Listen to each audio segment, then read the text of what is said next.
Oh, there it is. The first hit of Spooky Tooth of the year. Oh, man. You got the Spooky Tooth tonight. Dude, Fathead's pumpkin beer. 9%er. Yum. I busted out the Blue Note this evening. So if this conversation goes as well as I think it's going to go, this bottle is going to be much more than a dent by the time we're done.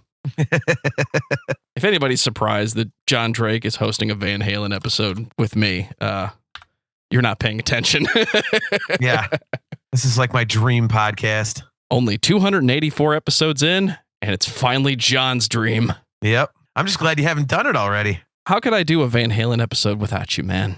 It's just not possible. I was hoping your guitarist would join us so I could make a joke about John being an actual bass player and not a real guitar player. Well, he's never, I think it's him. He's never seen me play bass, so it's a joke in the band. Like, this mythical bass that you have. I'm like, shut the fuck up, I play. Dude, how was your gig? It was awesome. It was really awesome. It was, it literally, the sky opened up right as we were putting the last piece of gear in the trailer. And we played to, it's like really spread out over kind of like a large area. So there were a few hundred people, but they were into it. They were like far back because it was 3:30. But that place gets fucking rocking with like a few thousand people at night. And the guy that booked it was talking to our drummer. That's, you know, they talk about this show frequently.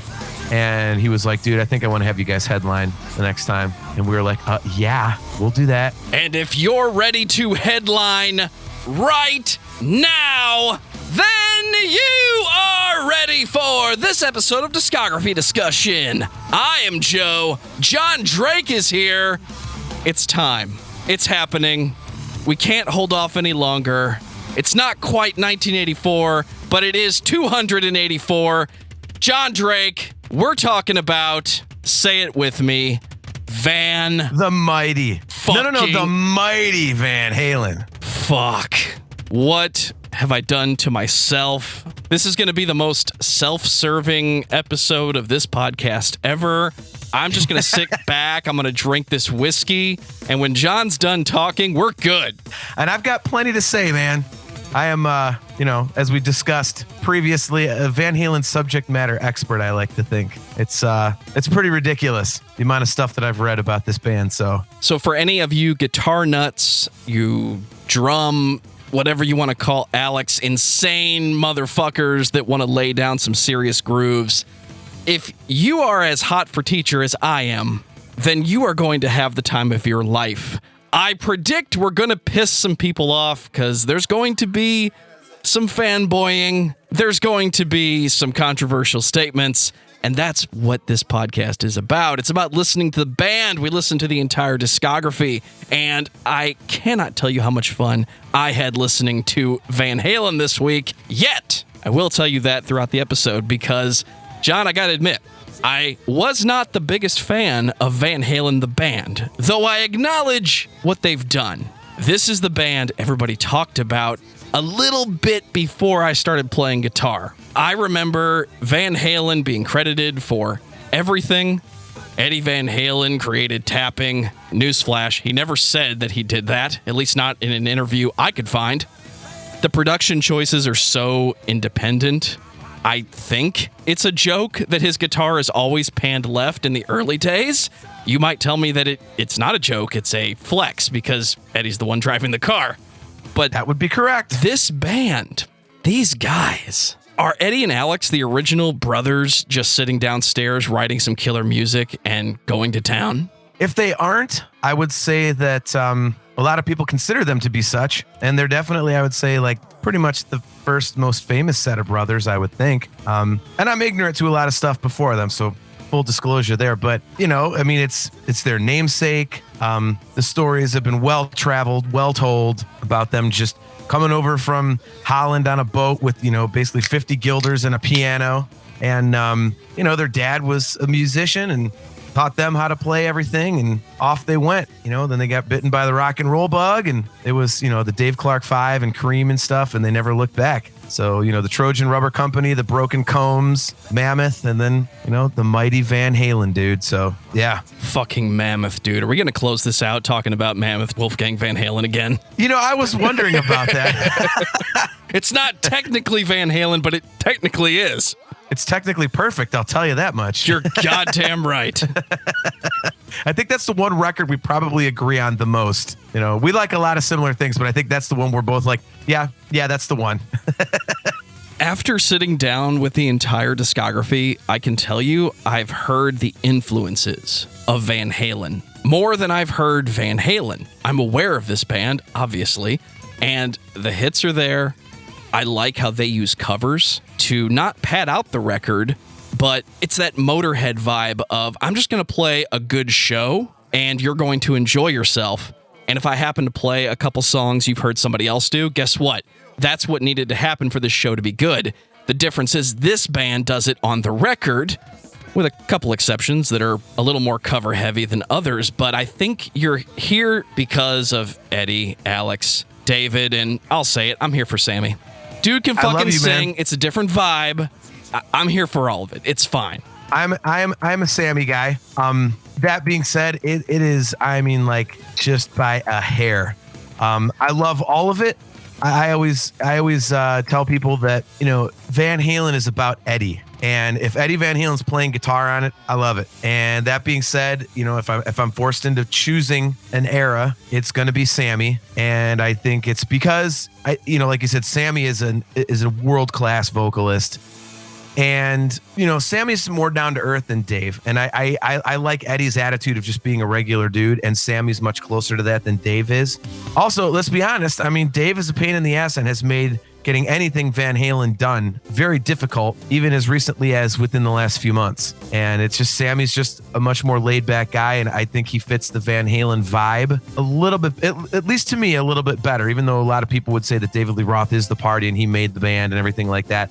I just think that the vibe of the Van Halen catalog, Sammy has more of that personality than Dave does, just to me. Here, I thought I was going to be the one to start this off with controversial statements, but you're right there with me. It's fine. I think the Van Halen that everybody knows is Eddie, like you said. The band was around long enough. They're still around in my heart, John. I don't know about you, but quite a bit. It stopped being about Dave and Sammy, and it started being about the songs.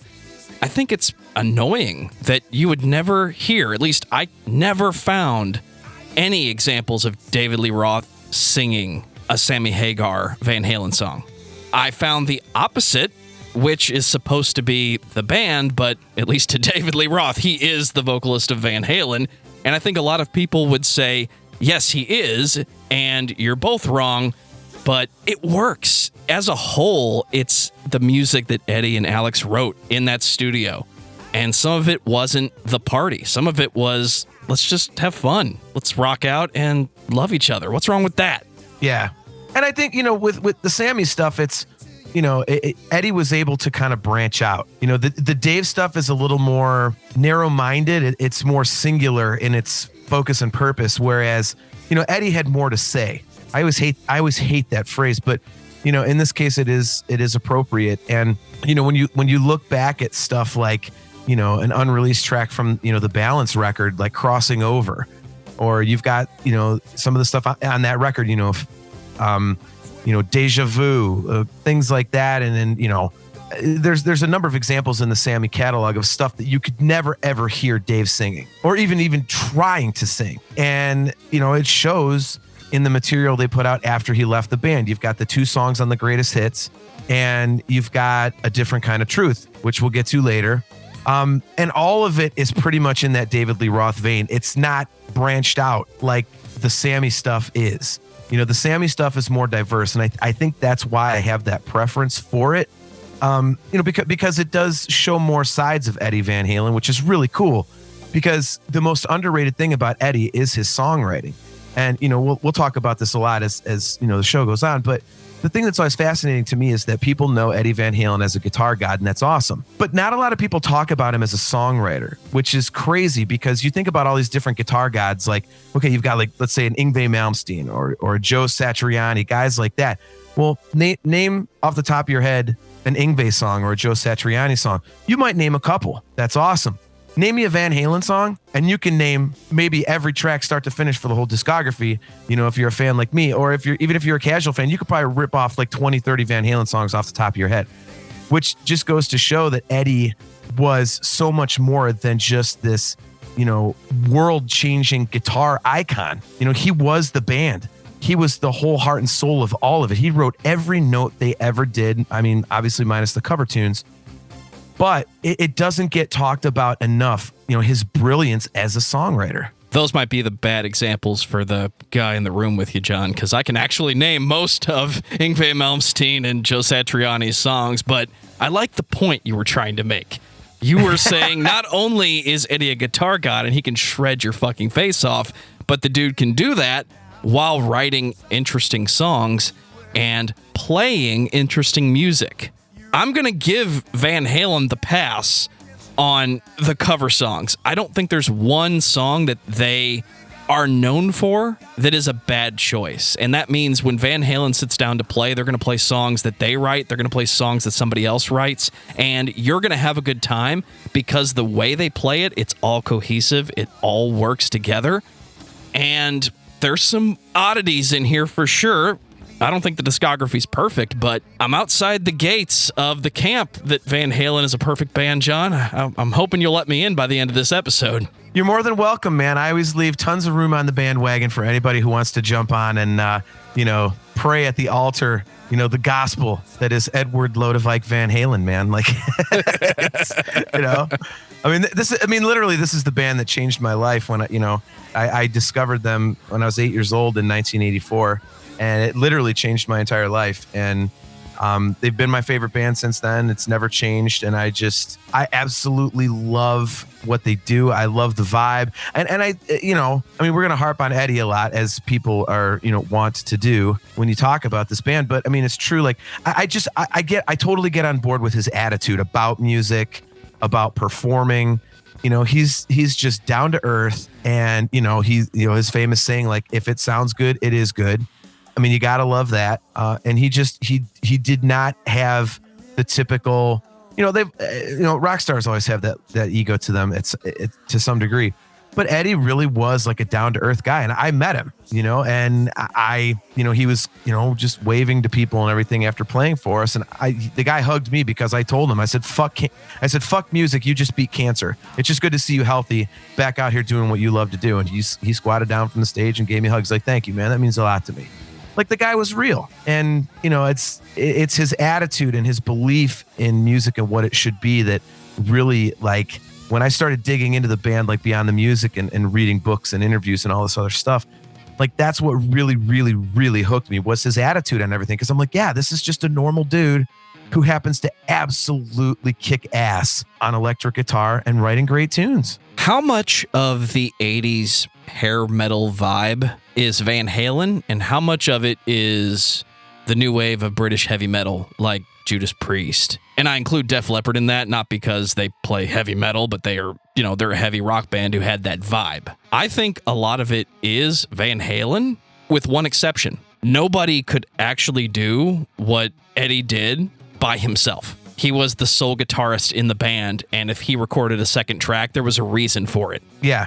Well, I mean, and he, it's been well documented that he didn't want to overdub, didn't know how to overdub, or however you want to phrase it. When they went in to do that first record, he wanted it to be live. And he always said that the reason he did all that noodling in between passages was because he was the only guitar player, and the music he grew up listening to always had instrumentation going, and so he was filling space. He's like, this keeps it moving, and it's just, I don't know, like, your question about like new wave of British heavy metal or hair metal. For the hair metal stuff, like, I think the hair metal stuff was all Van Halen. I think you have to get into the heavier bands to talk about being influenced by the new wave of British heavy metal, because I don't, when you read into these bands like a Rat or Poison or guys like that, Winger, all this stuff, like, they weren't talking about, Black Sabbath and Judas Priest and all that stuff. They always go back to, Van Halen and Led Zeppelin and more of the rock stuff. So I would say that the hair metal was definitely the Van Halen side of things, where you got to get into like the metal bands to really get into the new wave of British heavy metal stuff. Well, before John and I just get right into it some more, I'm going to take this time to say thank you to everyone for listening to this podcast. Thank you for listening and for subscribing. If you are not a subscriber, you can find everything Discography Discussion at discussmetal.com. We're on Spotify, Apple and Google Podcasts, TuneIn Radio, Podchaser. So if you have an Amazon Echo or a Google Home, you have no excuse. Ask it to play the latest episode of the Discography Discussion podcast, and it will. We're also on Facebook and on Twitter at Discuss Metal. Be sure to like, favorite, and subscribe. It really helps us out. It lets us know you're listening. Jon Drake, what's going on the Nerfherder Council and Talking into Infinity?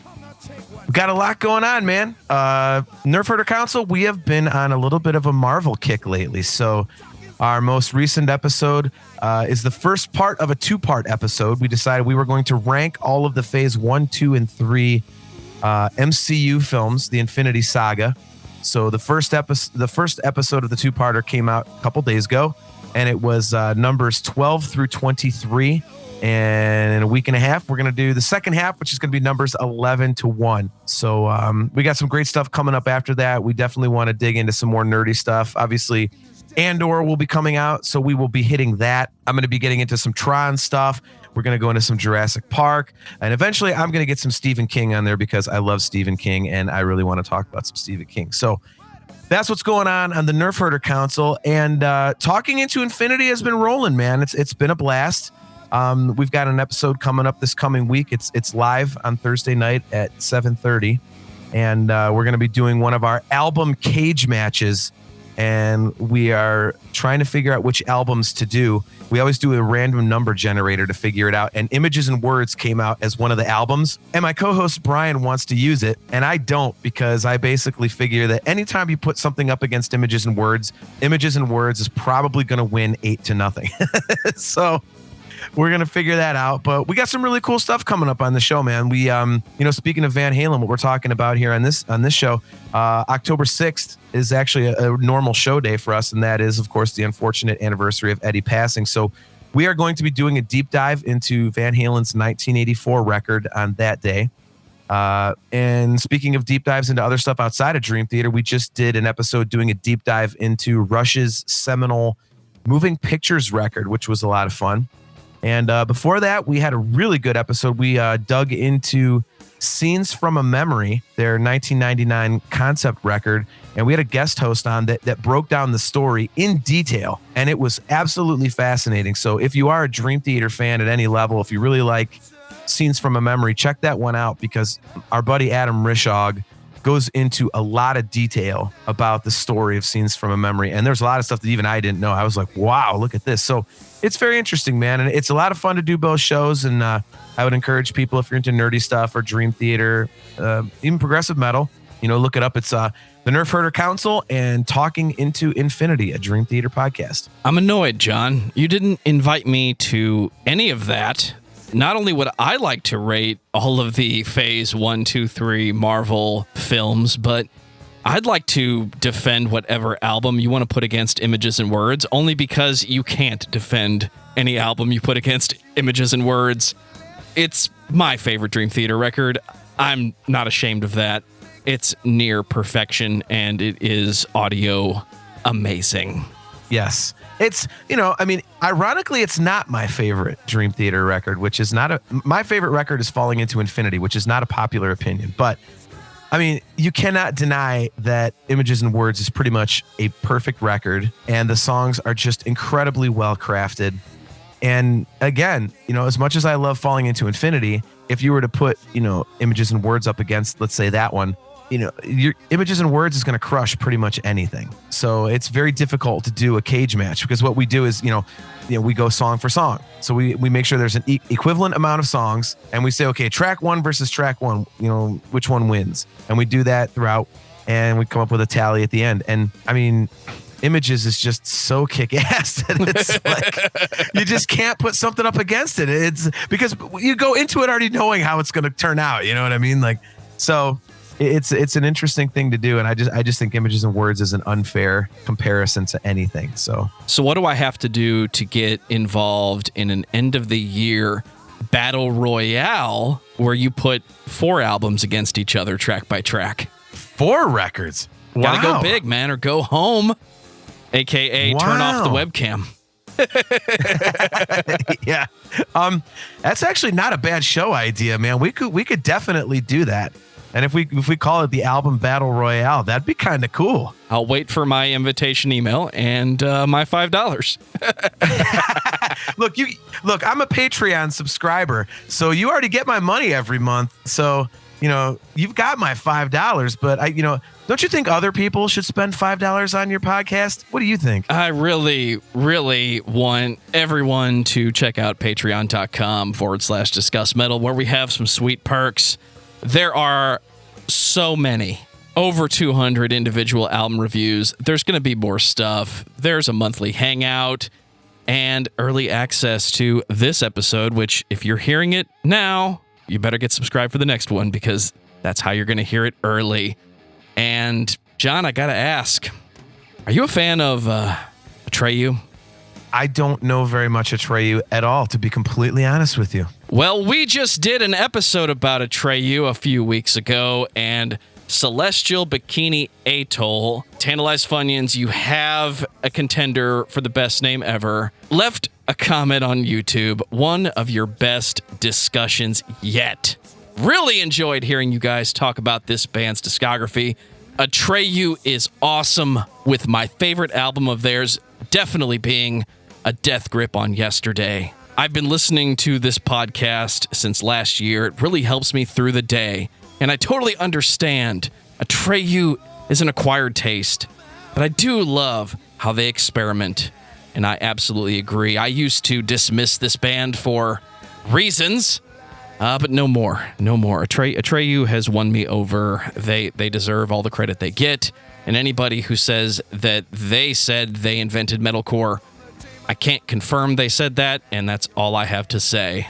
One more, got a comment on YouTube from One Funeral Too Many. This was regarding our episode 157, Today is the Day.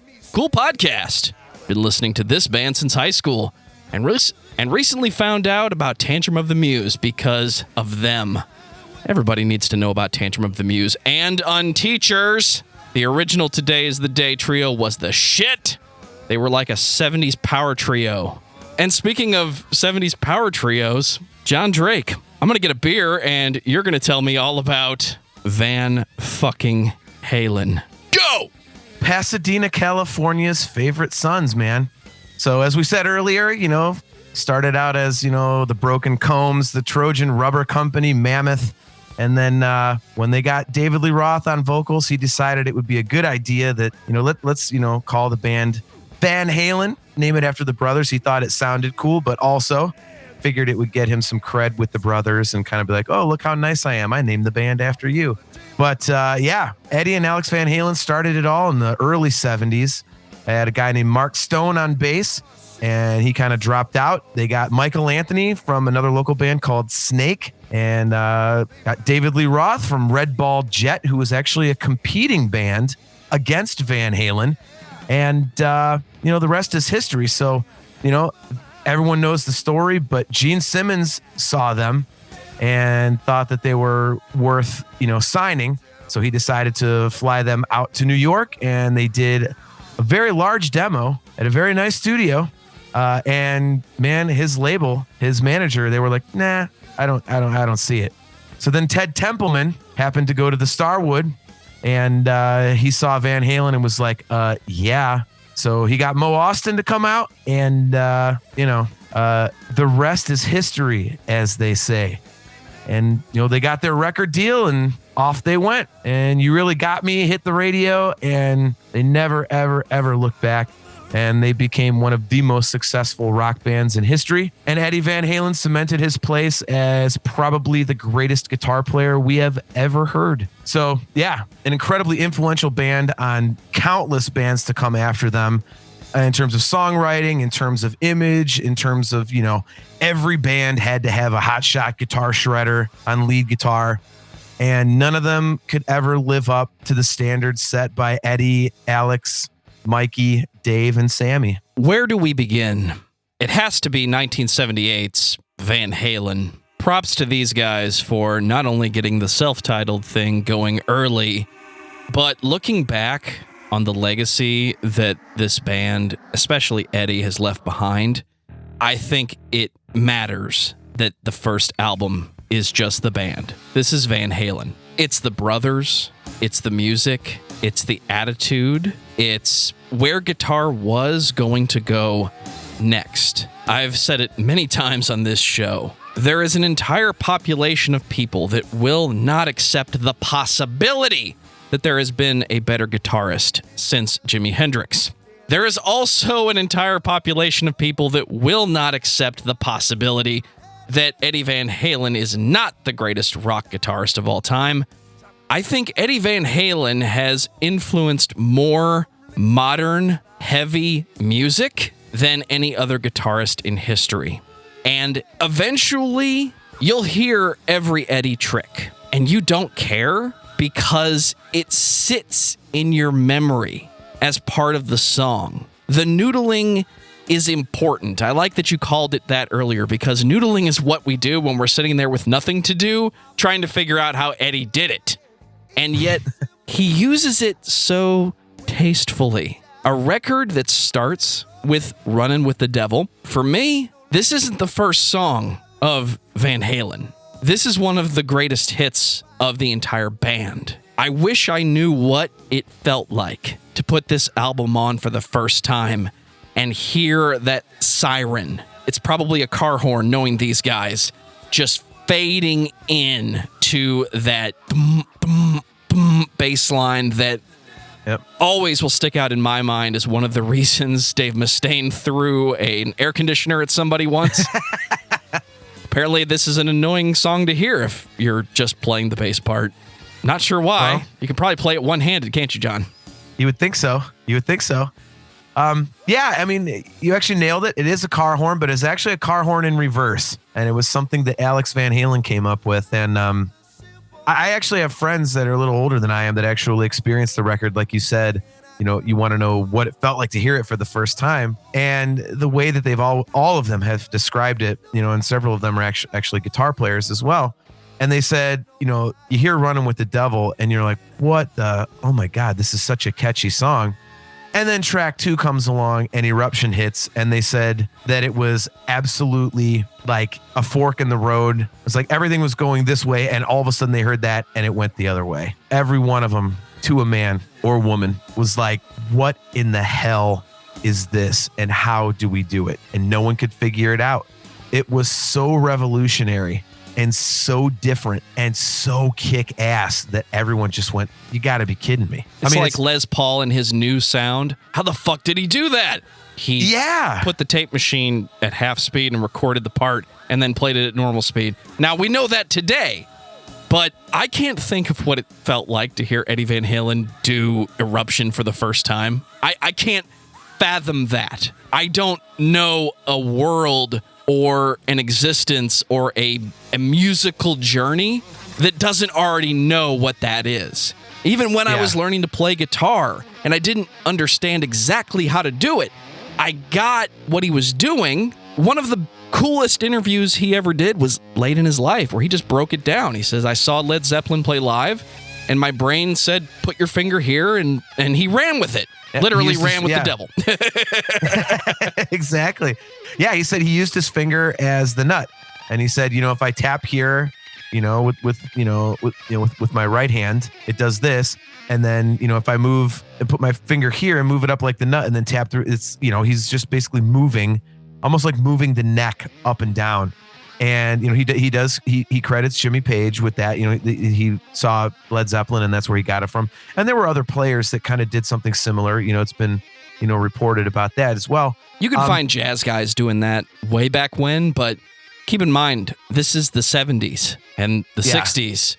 It's not that somebody did it or didn't do it. It's that you didn't have the ability to search for and find that footage. So, yeah, people did it, but what led Eddie to figure it out, I think, matters for this band because it shapes how he approaches the instrument, which is no rules. And I'm quoting him on that. Yep. Yeah, and he always said that, you know, when he would see players after him, he would say, yeah, I see him doing my stuff. He said, but they used it as a trick. he said, for himself, it was just part of what he did. It was a natural thing. Whereas other people were like, oh, look, I can do the Eddie tapping thing, or I can do the cathedral thing, And it was so effortless for him. And it was just the way, again, like we said earlier, it was a way to fill space. And he was creating a way to do things that he heard in his head that you couldn't do naturally. He's like, well, how do I do this? How do I make this sound that's in my head? And he figured out a way to do it. And, nobody before him except for Hendrix had ever done something like that. You mentioned, there's people that, won't accept the fact that, Hendrix is, the guitar guy no matter what. And it's, I think, no matter what argument you have, I think there's no denying that the two most influential guitarists ever for rock and roll would be Jimi Hendrix and Eddie Van Halen, because the instrument was played a certain way, and then Hendrix comes along and now it's played like that. And they're playing it that way. Then Eddie Van Halen comes along and it's been played like that ever since. So until Dimebag, and now it's played that way. Everybody's handing it off and making it heavier. Yep. But Eddie Van Halen, like you said, with his tapping and everything, it's part of his style. But it started with that first record, and it just became, that's what you expect from Van Halen. And you said it perfectly that it's cool that it's named after the band. It's just the four guys. And it lays the blueprint for what you get. And Eruption lays the blueprint for what you get from Eddie himself. And it's, like you hear the tricks a million times and you don't care. You're like, sweet, here comes another tapping thing. I love it. Here comes all, the goofy scrapes and the, squeals and the swells and all that kind of stuff that he does. The elephant sound, the horse sound, whatever. And it's coming and you don't care because it's Eddie. And it's so ingrained to where, like, you may say, oh man, I got to hear this again. But then if you didn't hear it, you'd be pissed because you're like, well, I'm not hearing Eddie if I'm not hearing him do this stuff. So, but yeah, they laid the blueprint on that first record, and, opens with Running with the Devil, goes into Eruption, which obviously, for guitar players worldwide just changed the game completely. And then from there, it's just a succession of great song after great song after great song after great song. It's got this fun, happy, light party vibe, some phenomenal songwriting. And, something you mentioned earlier was, Eddie panning his guitar to the left. And, they did do that. It was a conscious decision because they wanted the records to sound like a live band. So he didn't want to do overdubs. If I'm remembering correctly, I don't think he started doing overdubs, at least on a consistent basis until the fourth record, Fair Warning, which obviously we'll get to later. But, it was always like guitar on one side, bass on the other, drums, vocals in the middle, whatever. And that was a conscious effort to make it sound like a live band. And Ted Templeman, wanted it that way because they were a live band. They blew the doors off of your fucking face when you saw him live, and he wanted that on vinyl, and the best way to do it was to do it the way you would hear a band when you see them live. I want to move to Van Halen 2, 1979. One of the most consistent pieces of Van Halen for at least the first 10 years is how Eddie uses the guitar. And I know there are books and hours of video of Eddie's tone being the topic of conversation. Where we are today, for the most part, dude just turned everything up as loud as he could and then used the guitar to change the sound. The guitar in his hands. I don't want to take away from how he's playing, but how cool was it to have people talking about your sound? They called it the Brown sound. That was a myth when I started playing guitar. The mythical sound of Eddie Van Halen that nobody could ever really get right. And then you look back and you say, he just turned everything up as loud as he could because live band. It's the simplest thing you can do, and it took me 20 years to figure it out. I was jamming last week. I had everything up as loud as it could go. And then I turned my guitar down, and I just increased and pumped the volume whenever I needed to. Because when you're going to take a solo, crank it a little bit. You're going to back off and let the trumpet take the solo, back down a little bit. It's the simplest thing you can do.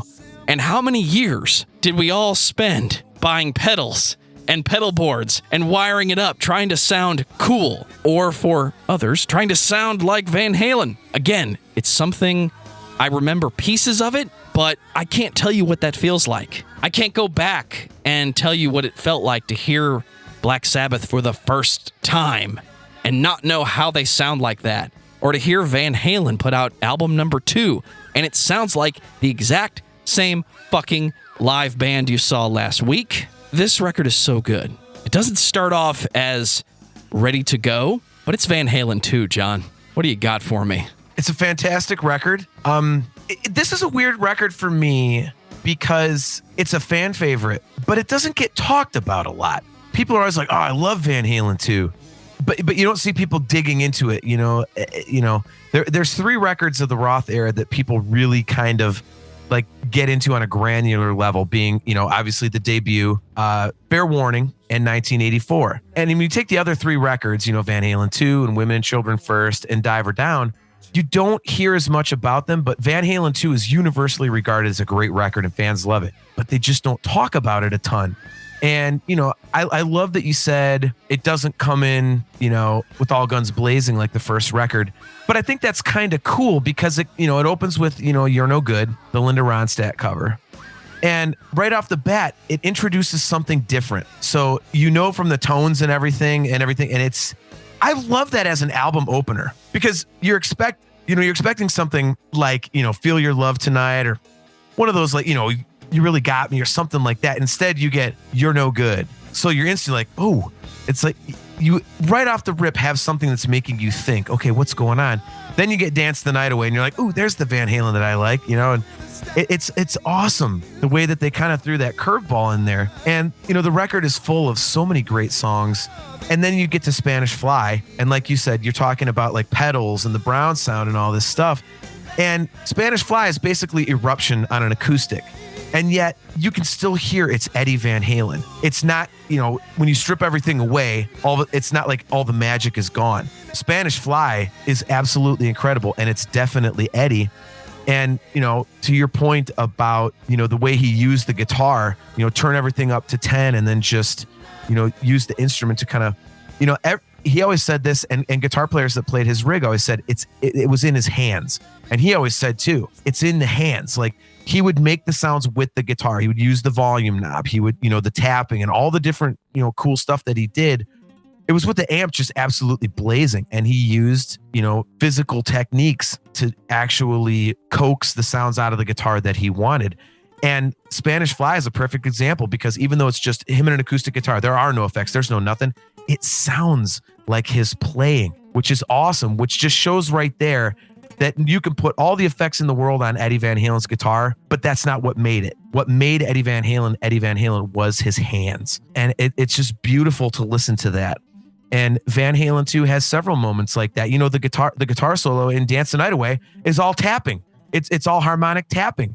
It's chordal harmonic tapping. It's so badass. And, I think this is like, again, it's a fan favorite record, Van Halen 2, but I think it's unheralded, because like, again, people just don't talk about it a lot, but you've got some phenomenal stuff on here. Bottoms Up is just a fun tune. DOA absolutely rocks. Light Up the Sky. I mean, they opened their last tour ever. That was their opening song, which was really kick ass. And, you've got the hits, Dance the Night Away, Beautiful Girls. It's just such a great record. And, it's the other thing that I don't think people talk about enough with this one, coming off the massive success of Van Halen 1, it would be so easy to fall on your face. And they didn't. And the reason is again, something else that Eddie was a genius with. He wrote so much music that he held a ton of it back, so that when he was looking for something, he could go back to the well and be like, yeah, let me revisit this idea I had before. And we'll get into this as this episode goes on. He went back to that well so many times, and that's why they were so consistent, because when he was at his most creative, he recorded fucking everything. And it keeps popping up throughout the catalog over and over again. The stuff that he wrote, in the mid 70s, late 70s, that was just great music. It's the perfect vibe. This record is the perfect B-side to Van Halen 1. So without trying, the band has released a 2-hour epic of rock and roll. And it's Van fucking Halen, dude.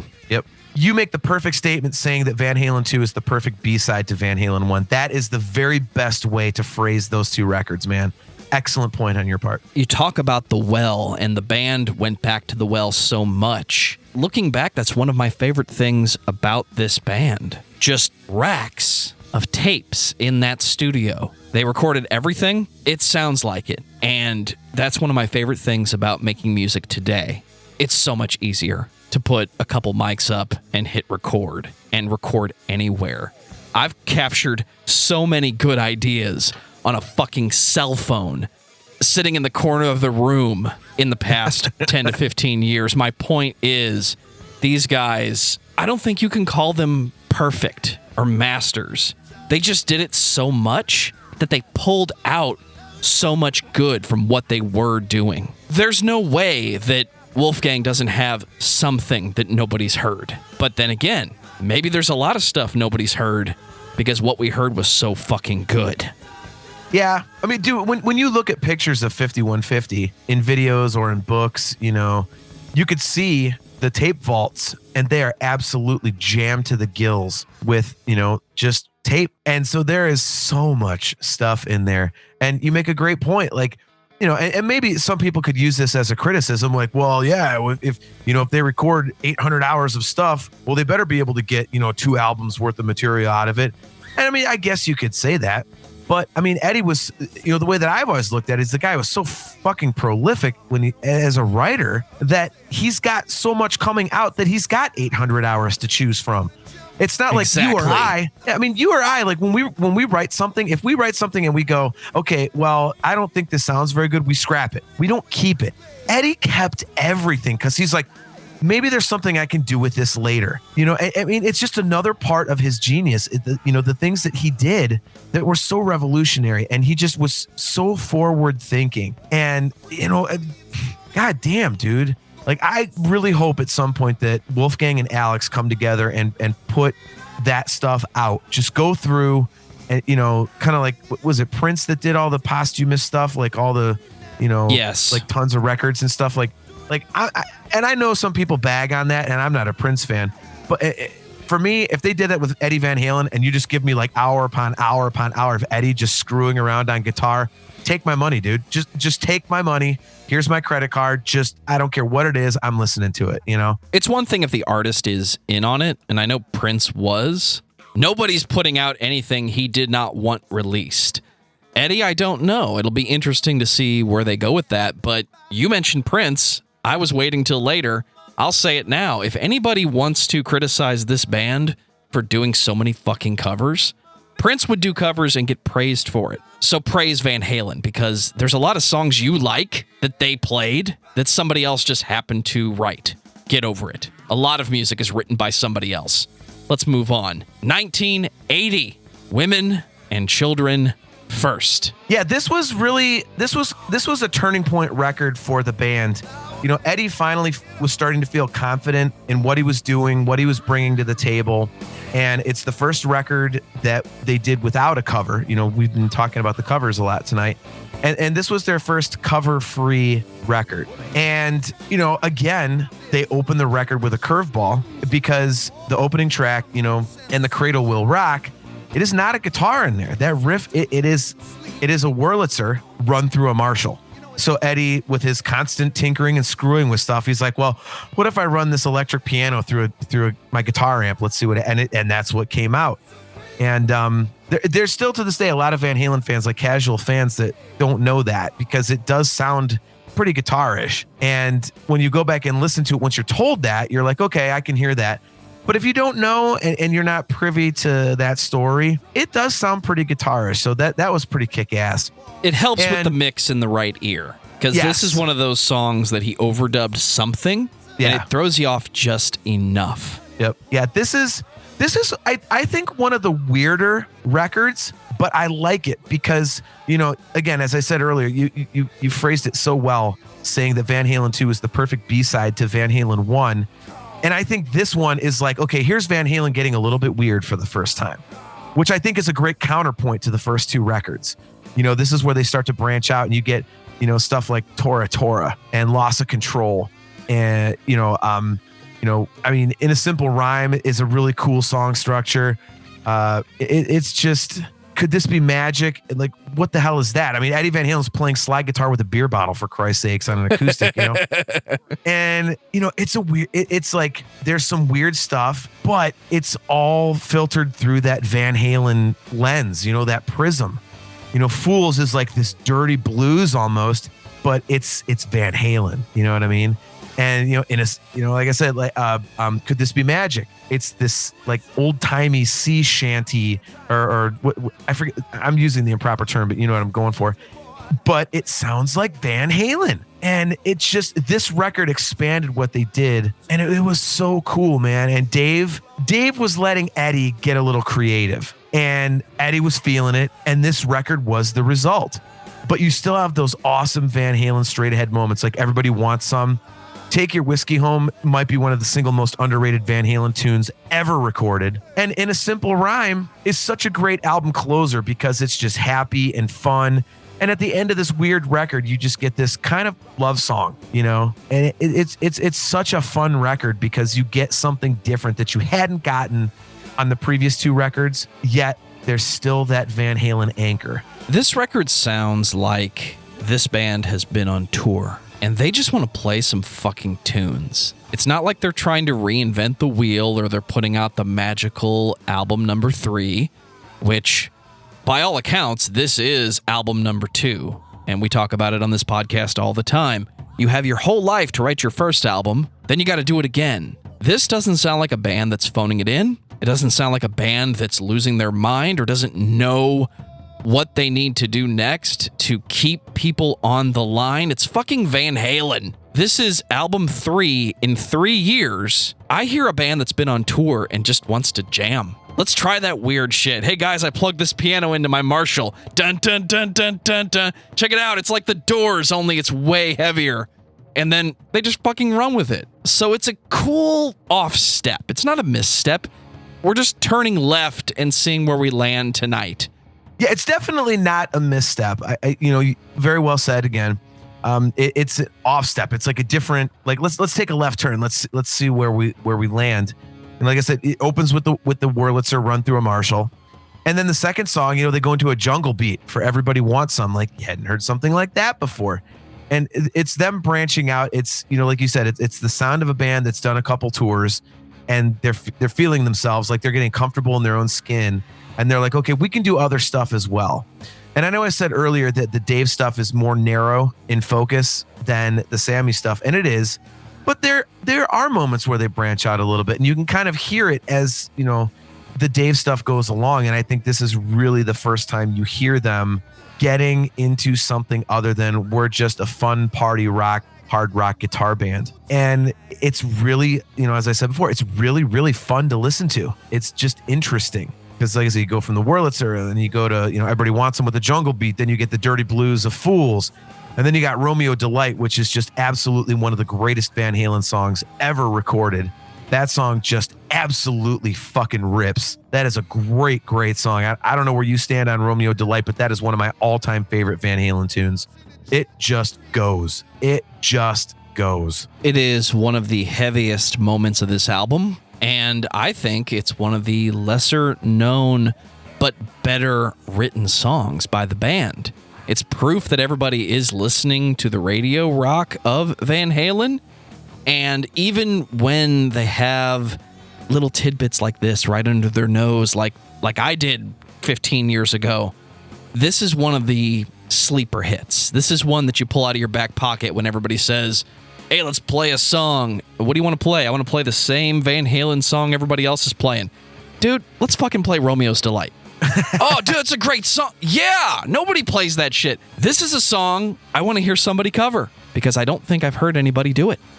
Yeah, you pretty much hear the Van Halen tribute bands do it, and that's basically it. I'm almost positive there's some major bands out there that if you look for it, that they have done Romeo Delight. I can't think of who it is off the top of my head, though, but I want to say it's out there. But to your point, it's not common. And when people are covering Van Halen, they're not thinking Romeo Delight. They're going for Panama. They're going for Hot for Teacher. They're going Fuck for yeah, they're going Panama. Oh, dude. But Romeo Delight, like you said, it's, I don't think it's one of the heaviest moments on this record. I think it's the heavy moment on the record. Eddie Van Halen, it's just awesome. And it's got his, like I said, the volume swells and stuff like that. And then in the breakdown, feel my heartbeat. He's doing he's like, tapping the pick on the poles of the pickup. It's like, it's more Eddie doing Eddie stuff. I've seen articles that people have written saying that Eddie, if you listen to it, Eddie didn't really have anything to offer that was truly original in his catalog after Van Halen 1. And I'm like, fuck you. Like, you obviously don't know what you're listening to. And maybe you got to be a guitar nerd to know what he was doing to say, okay, no, he did have more to offer. But I don't give a shit if you're not a guitar nerd. If you don't know it and you're making that statement, you're full of shit. Because he was doing all kinds of goofy shit all the time. He always was progressing. And he really started to branch out on Women and Children First. This was the record where he really started to be like, look, dude, check out all this really goofy shit that I can do with a guitar. I can't come up with a response to that story that isn't offensive to somebody. So I'm going to move on and say, John, fair warning, 1981, and that is your only warning. So I have not listened to this album very much. I've heard songs off this album, but I have not sat down with Fair Warning in a very long time. And here we are. Jon Drake wants to talk about Van Halen. And I get to Fair Warning, and it happened again within the first 15 seconds. Oh, that was on Fair Warning? My friend, much like Running with the Devil, you cannot start an album with Mean Street and not be ready to fucking go. This is phenomenal. If you have any problems with Women and Children First, just set those aside because Fair Warning is going to take care of all of your concerns. It might be an alternative B-side to Van Halen. It's like Van Halen is making a 6-sided die at this point. They're just filling in the sides. All right, which Van Halen do I want to listen to today? Got Fair Warning again. Oh, well, this is fine. It's got Mean Street. Yep. Yeah, this is, if you talk to, the David Lee Roth fans, this is universally pretty much regarded as if you're a massive Van Halen fan, especially the Dave stuff, this is the fan favorite. And a lot of people will point to 1984 or the debut, but it's not. It is the fan favorite. Fair Warning. It is the dark record. It is the Eddie Van Halen's getting fucking tired of David Lee Roth record. It starts out, like I said, with Mean Street. And again, we get Eddie doing Eddie stuff. That intro is him actually doing slap bass, but on a guitar. And you get that intro, and also you get this super simple riff. And it comes in, and it's just dirty, and it grooves, and it sets a tone for this record that this is, Van Halen's darkest moment. And it is absolutely fantastic. And again, they're doing something different. It's changing what you're getting from the band. You make a great point saying that, a B-side to the first record, and it is, Van Halen 2 was a perfect B-side because it was, it was almost as good as Van Halen 1. It was pretty much like Van Halen 1. Fair Warning is the perfect B-side because Van Halen 1 was happy and upbeat and party. Fair Warning is, okay, all of a sudden the clouds blot out the sun and it's dark out, in the middle of the day, it's dark out. And we're going to get into some stuff, the prom queen becoming a porno actress, Mean Streets and all this kind of stuff. Like it's a pretty gritty record. And it also continues, the path that Eddie started with Women and Children First, where he started to feel himself and he's getting creative. And this record, he really started doing it himself. He's like, you know what? Fuck this, man. I know what I'm doing. And he would go into the studio and they would do their stuff during the day. And he and Don Landy, the engineer, would go back at night when no one was there and they would start dicking with things. And he would be doing some overdubs. This is the first record he did overdubs for, like, extensively. And he would just start putting stuff on there and changing the songs. Like, he's like, I know what I want to hear. And I know that I'm good enough. He started getting confidence because one of the things people always said about Eddie is that he was a very insecure person. And he was getting confidence in what he was doing at this point. And so he went in after hours and was like, I'm making this record myself. Like, I believe in what I can do and I want to hear this. And he started doing some kooky shit with the guitars. He was layering things, and it turned out phenomenal. And the label didn't like it because they were still looking for this number one hit. You know, they were looking for the You Really Got Me. They were looking for, you know, the Jamie's Crying, Dance the Night, whatever. Dude, Dance the Night Unchained is right there. I've always said that too, but this is the poorest selling David Lee Roth record. Even with Unchained, it didn't sell as well as the other 5 Roth records. And I've never understood that because it's such a great record, man. I mean, I get it. Like the second half is really kind of weird because, you know, the first 6 songs are straightforward. And then you get, you know, that reggae crap and with, God, I'm drawing a blank, but you know, you get the reggae song and then you get, you know, Push Comes to Shove, excuse me. And then you've got So This Is Love, and then you've got, you know, Sunday Afternoon in the Park and One Foot Out the Door. Like, it's weird, that the second side of the record minus Unchained, but it establishes Eddie yet again as he's taking control of the band, and he's like, look, I know what Van Halen is, and I can fuel myself and I can fuel my creativity if you just leave me alone and let me do this. And Women and Children first started it. Fair Warning was the ultimate example. And then because it didn't sell like they hoped, and we'll get to this in a minute, it totally created, you know, it was a perfect storm to create the next record, you know, Diver Down, which we'll get to. But, you know, Fair Warning, again, it's a fan favorite. And it's funny to me that you say that you don't go back to it and you haven't listened to it, you don't dig into it. This record just absolutely slams, dude.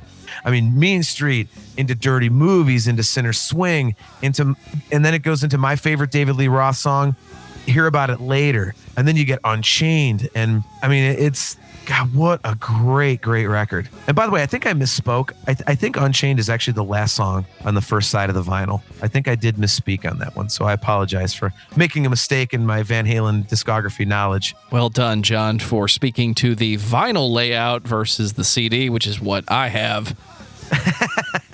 You said something about the vibe, and it didn't click until just now. Change the production on this album a little bit. Take it back about 10 years. This is Van Halen doing a Black Sabbath album. Yeah, it's heavy. It's slower. They tune down seemingly randomly. And other than the extreme Van Halenisms, obviously Eddie's going to do what Eddie does, but the way they're playing the songs and the weird mix of the dirty blues mixed with, it's just Van Halen. That's what I have to call it.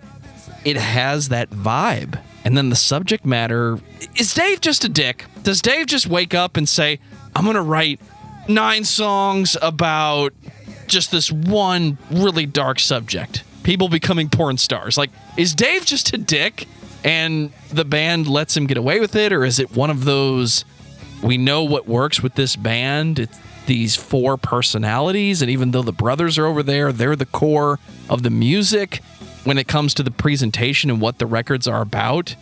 Is Van Halen successful basically because Dave's a dick and he runs with a concept? Because I've seen the drama basically my whole life, I don't know what's real and what's the story of the day. Dave is a dick. You know, it's, again, like, you know, I joked, you know, introing the show about I've read everything there is, but I actually pretty much have. I've read most of it because I seek it out. And they all tell the story like Dave is kind of a jerk. And, you know, if you read Noel Monk's book, he was their manager for the, you know, the David Lee Roth years. He says, you know, that Dave was he was an insecure, egotistical jerk. And the guys kind of had to tiptoe around him because they didn't want to deal with his bullshit. So yeah, I mean, to that part of your question, yeah, the guy was a jerk and he still is. And there was a very recent article within the last couple months in Rolling Stone about this guy that just randomly emailed Eddie Van Halen, like he wasn't sure if it was actually Eddie. He found his email address somewhere on the internet. I forget what it was, but you can look it up. And Eddie was like telling him all this stuff, and he was basically filleting Roth. Like, he's like, we've always hated each other. And he was saying that, you know, the guy's a pain in the ass and, you know, he's a jerk and all this other stuff. And it's like, yeah, like it's well documented. But, you know, from conflict, you know, iron sharpens iron. And out of conflict, some brilliant, beautiful things can happen. And I think that was kind of, you know, the Van Halen formula with David Lee Roth and Eddie Van Halen. You know, in the beginning, it was, you know, Dave just wanted to get with these guys because he knew that they were the band to be with. Like Dave, say what you want about him. He is unbelievably intelligent. He's very calculated, and the guy's got an incredible amazing head on his shoulders. man. Yes, one of the best, if not the best, frontmen ever. And he's damn smart, dude. He knew that if he hooked up with Eddie Van Halen, that he would have a gravy train because Eddie was going to put asses in the seats. An actual train of gravy. That sounds delicious. Right? Right. And, you know, bringing back so the classics tonight, y'all. Is that a show inside joke that I'm not privy to? Did I just miss something? Yes. That's okay. At least it's there for everybody else. But yeah, so, you know, Dave was smart enough to know that Eddie was the guy, and that Van Halen, the things they were doing, like that's who you hook up with. And, you know, because of that tension and everything, like fair warning that this is what happens. Fair warning comes out when Eddie finally has had enough and he's about, you know, he's considering quitting his own band, and he writes a dark, heavy record, and Dave is feeling that dark, heavy vibe. So he writes Mean Streets, you know. He writes about, you know, the prom queen being, you know, going into porn, stuff like that, you know. Sunday afternoon in the park talking about, you know, banging some married chick, and he's pissed off because the husband comes home, you know, all these kinds of things. And it's, you know, Dave's attitude has always pissed me off. And I just don't like how he just, you know, he basically has the attitude of, I'm going to serve you whatever shit sandwich I want, and you're all going to slurp it up because I'm Dave and you love me. And I've always hated that, but the guy was brilliant. You cannot deny what the guy did. And Fair Warning is a great example of that, because when Eddie's music gets dark, Dave's like, all right, you want to go down in the gutter? I'm putting on my water wings, dude, and I'm coming right in there with you. I'm floating right past you. And it sounds fantastic. You know, Dave didn't try to go a different direction. He didn't go, well, I'm going to write some really happy shit over this really dark shit. He's like, no. I see what you're doing. Like, and I see what you're doing, and I raise you two more. Like, he knew exactly what the music required, and he went down there and did it. And it turned into an absolutely phenomenal, underrated record. It makes me wonder how much of it is the public side of the personality. Is it the lead singer, the portrayal that David Lee Roth became accustomed to? Because if you're going to be a successful everything in the 80s, you have to be flashier, you have to be louder, you have to be better than everybody else. And if you're not, you have to tell everybody you are. Now everyone's confused because everybody's saying they're the greatest band of all time. Van Halen may actually be. It's hard to not become full of yourself. And this record reflects a bit of that darkness, but again, it's got that vibe. And how we're going to follow this with Diver Down in 1982, I don't think we can. This record has been criticized for being cover heavy. I repeat my previous statement. In hindsight, I don't care. Your favorite Van Halen songs, whether they're original or they're someone else's music played by this band, you love it. I'm okay with bands doing a cover record. It's a trend that I'm used to because so many bands did it. When I was learning to play guitar, around the time Garage Inc. came out from Metallica, I was used to a band I like having a plethora of music and then playing a lot of covers. It was a gimmick and I liked it. I don't think this is a bad record. I think you can criticize this record for not being original content or not very much original content, but I don't think you can say it's a bad record. If Van Halen showed up and played Diver Down in its entirety, it'd be a good show. Yeah, it is a good record. And it's a direct response to Women and Children First and Fair Warning, because Eddie was getting more and more creative, doing his own thing. He's like, fuck you, I know what I'm doing. And because they didn't get those giant smash hits, Dave and Ted Templeman were like, look, we need hits. So we're going to do what we did in the first record. Remember You Really Got Me? Remember how that was a cover? And it was such a big smash? Well, here we go. We're going to do this. And the whole record was predicated on a cover that was only recorded to be a single. So this is a very unique record in the Van Halen catalog because it was not supposed to be what it was. And when I say that, I mean that it was supposed to be a well thought out, well planned, well written record that they took a lot of time to do because they had been, album tour.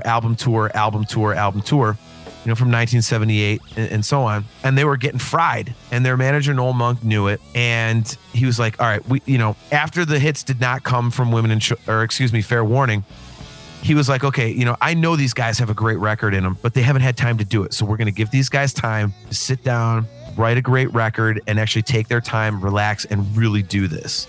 And Dave was like, well, we're on a hot streak. We've got to get something, and the label wanted something, in the marketplace. Let's just remind people Van Halen's still here. So they went and they decided to do Pretty Woman. So they went into the studio, recorded Pretty Woman as just a standalone single to be like, hey, Van Halen's got something out there. Remember Van Halen? Haha, here we are. And it blew up. And then the label went, oh God, we need a full record. And then it became shit. To the point where the studio they had used for the first 4 records wasn't available because they had to rush in so quick that it was already booked. So they used it was Sunset Sound for the first 4, and Diver Down was recorded at Amigo.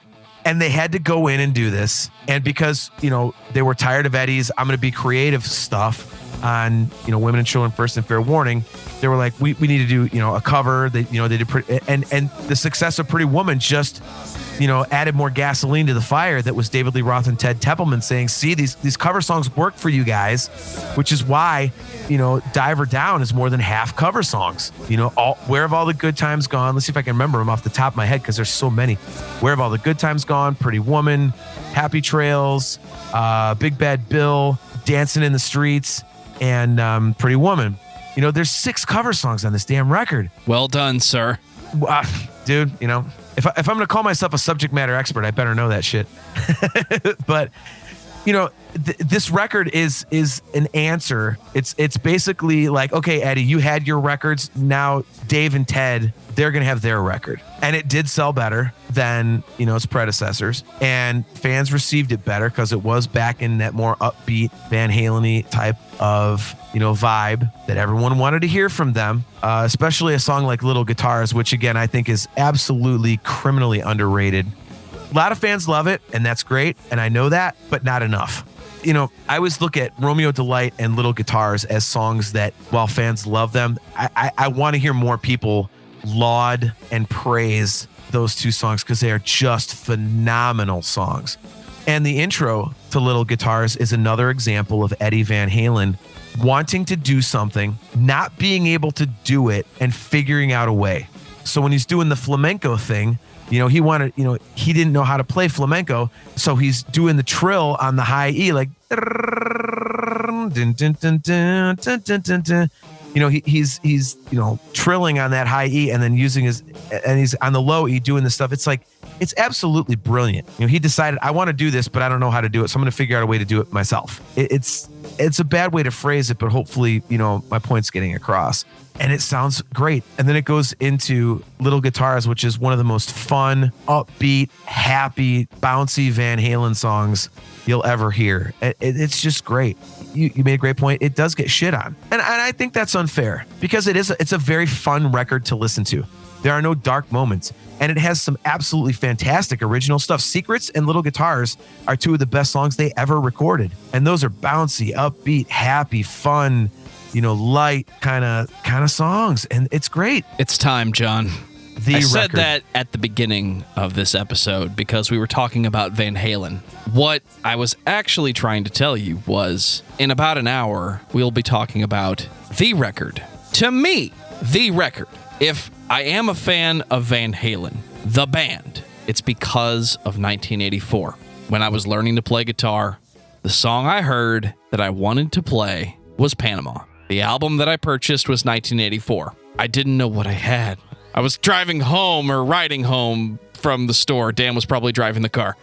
And I didn't know what I was in for. When 1984 starts, okay, it's got the synth. It's got the sound. I know we're about to get Jump, and then Jump starts. Jump is a great fucking song. Panama, how do I tell you how much I love you? Actually, I'm not going to get to Panama yet, because you have things to say about this album, and Jump is probably in there somewhere. And for God's sake, this is one of the best fucking riffs ever. I don't care that it's a synth. There are piano players out there too. Hi, Brian. Great fucking song. you've got your story about 1984, and I have mine. It is the most influential record of my entire life. You're talking about like as a guitar player listening to Panama and stuff. Well, I hadn't even listened to rock music.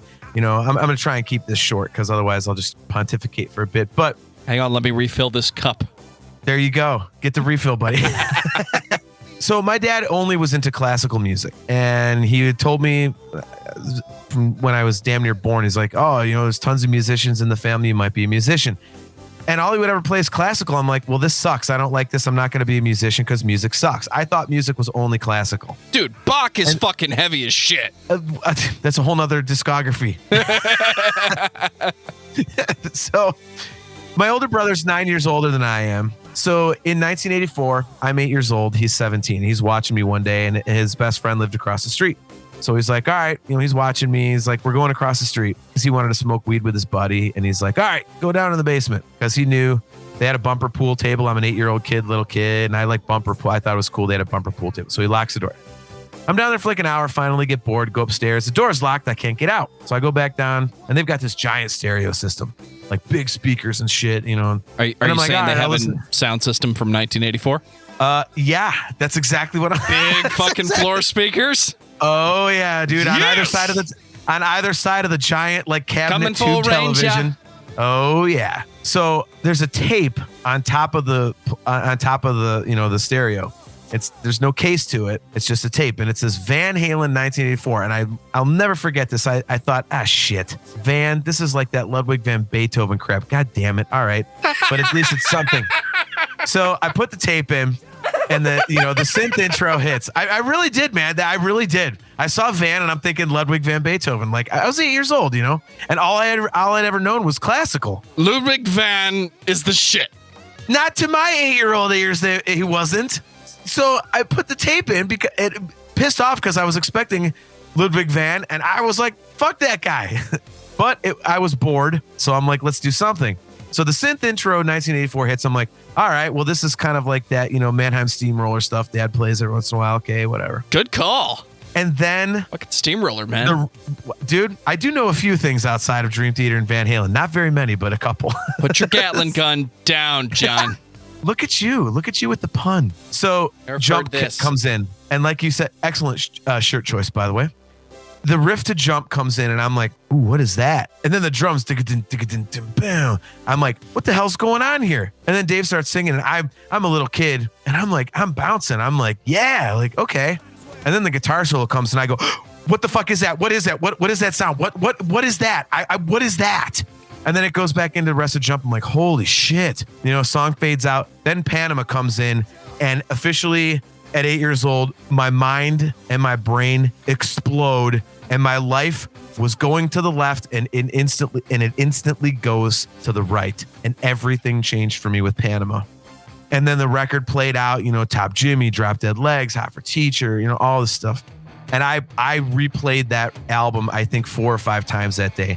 And my brother actually had to come get me. It wasn't me being bored, locked in the basement anymore. It's like he had to drag me out of there because I'm listening to motherfucking Van Halen. And of all ironies, the song that got me into electric guitar, as I said, you know, a second ago, is Panama. I was like, holy shit. It's the right answer. We didn't have cable at that time. When we finally hooked up cable a few months ago, I'm like, I want to see MTV because my friends had MTV. And I wanted to see what it's all about. No joke. Cable comes on. Hour later, Dad's like, okay, you can scroll through and see what cable's about. I go to MTV. The first video that pops up, I mean, right at the beginning, the plane, it was Panama. I'm like, oh my God. This is that band. This is those guys. I was like, it's Van Halen. Holy shit. So that was how I got into it. And then when the Hot for Teacher video came out and I saw Eddie doing the solo walking down the table, that was when I went, I want to be Eddie Van Halen.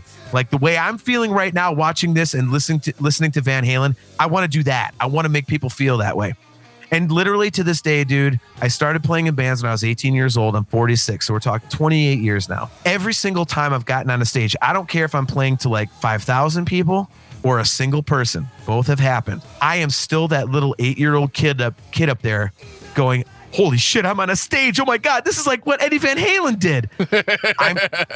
That innocence is still there because of Van Halen's music, because of all the stuff I've read about Eddie himself, like we were talking earlier about his attitudes and his beliefs in what music is and being humble and just being a dude who wants to play. Like, it all stems from the 1984 record. It all stems from Panama and Hot for Teacher and Jump.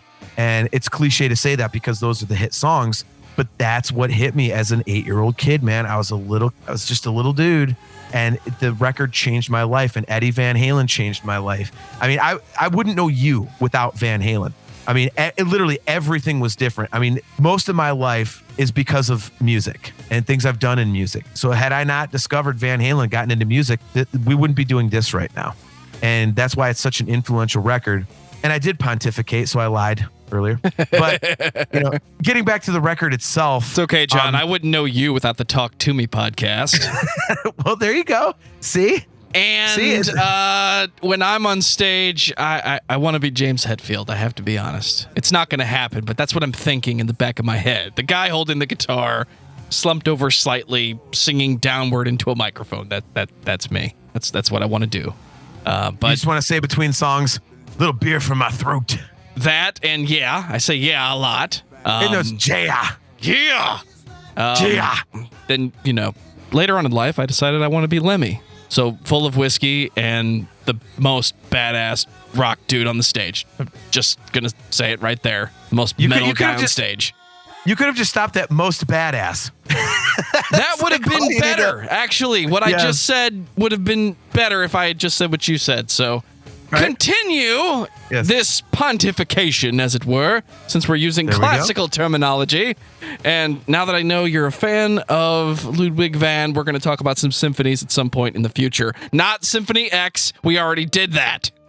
You weren't listening. I'm not a fan of Ludwig van. But back to 1984, as you said, we talked about how Diver Down was a response to Women and Children First and Fair Warning. Well, 1984 is a response to the previous 5 records, especially Diver Down, because the Diver Down experience was when Eddie started building his own studio. And obviously everybody knows that is 5150. Fuck yeah. And dude, he basically, after Diver Down, he was so unhappy. He basically said, fuck you. I can make a kick-ass record. I'm doing this on my own. I don't need these goddamn studios. And the band was afforded the time that they had wanted for the Diver Down record to actually sit there for a good long time and write and think things out and just do it the right way instead of, okay, you got, 10 days. Like Van Halen 2, I think it was 10 days they recorded it. It was just so quick. And 1984 was Eddie, kind of responding to those other records and going, fuck you, I can do this. And fuck them, he did it. I mean, this was the ultimate statement. And this was not a problem-free record. It was insanely problematic because, Eddie and Don Landy took over the whole damn kit and caboodle, and they just ruled the roost to the point where they couldn't get the goddamn master tapes out of the studio because Don and Eddie were they were so meticulous about it.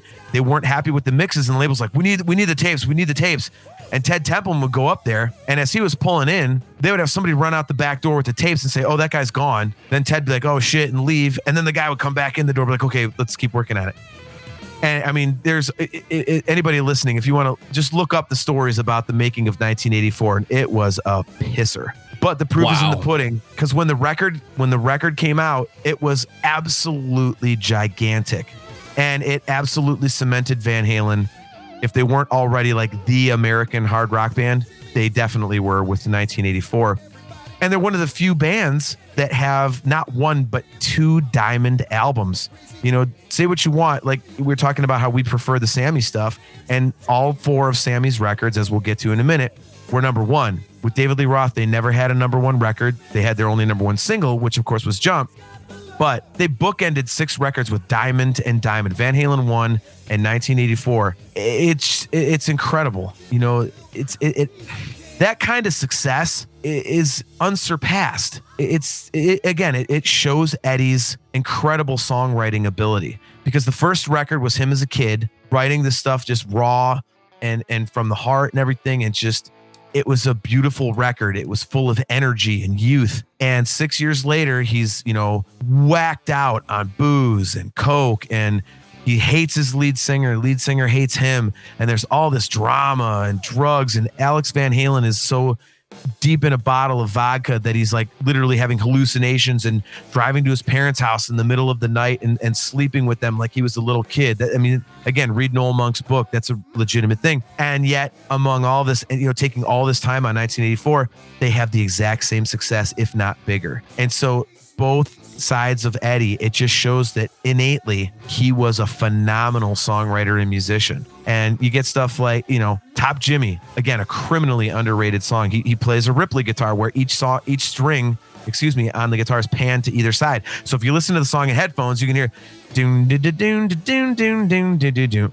But it's like left, right, left, right, left, right, left, right, left, right, left. It's unbelievable.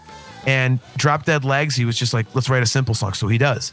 Hot for Teacher, absolutely legendary and one of the most unique song structures ever put down on tape by a band that was not known for being, and I hate to use this term, so I want to get your opinion on this. It's a little bit progressive.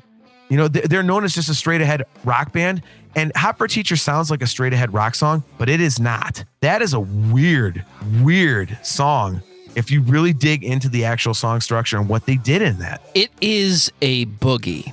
It's not a rock song. And I say that because as a young guitar student of the game, person trying to figure out how to do all the fancy stuff, two songs that stood out to me were Satch Boogie and Hot for Teacher. Trying to figure out the structure of the song is not the point. There is an entirely different approach to music that predates this record and exists today in some of your rockabilly and psychobilly camps, and even in jazz, where you use the chromatics to build tension. And this is an expert example of throw out everything but the vibe. The band has a chord, we're playing fast, blues it up. You've heard this A with a C bend in the middle riff 10,000 times. Everybody's done that. ZZ Top, Spirit in the Sky. Just saying, you've heard this before once or twice. AC/DC did this so many times. AC/DC wrote one song and played it 10,000 times on their own. That's not my point. I love AC/DC, by the way. Nice. But this type of tension is something that you heard in bop, in hard bop. It's more akin to jazz and punk rock, as polar opposite as those things can be, than it is to what the majority of rock bands were doing in the 80s. But it was a fun musician trick. It was a way to shout out to the musicians in the audience, but still entertaining everybody who was listening. Hey guys, we don't have to stick to the structure. We can just break it down a little bit, slide in, slide out, and then get right back into the groove. I think I saw more than one video of Eddie. He would show up and play with anybody's band. He was on Letterman a few times, playing with Paul Schaefer and his band. He played a couple Les Paul tributes. And almost every time you saw him after this record was released, he was playing Hot for Teacher with that band. Not because it was a really good song, but because it was a good groove and the band was into it, and it wasn't a Van Halen song. It wasn't a song that you couldn't play if David Lee Roth wasn't in the room. So here's Hot for Teacher. It's just a really cool groove. It shows off that Eddie is a good writer. It shows off that Alex can play a bit faster. I can hear the conversation in my head. I've been part of that conversation. Can we just play something and play fast? Yeah, faster. Just get stupid.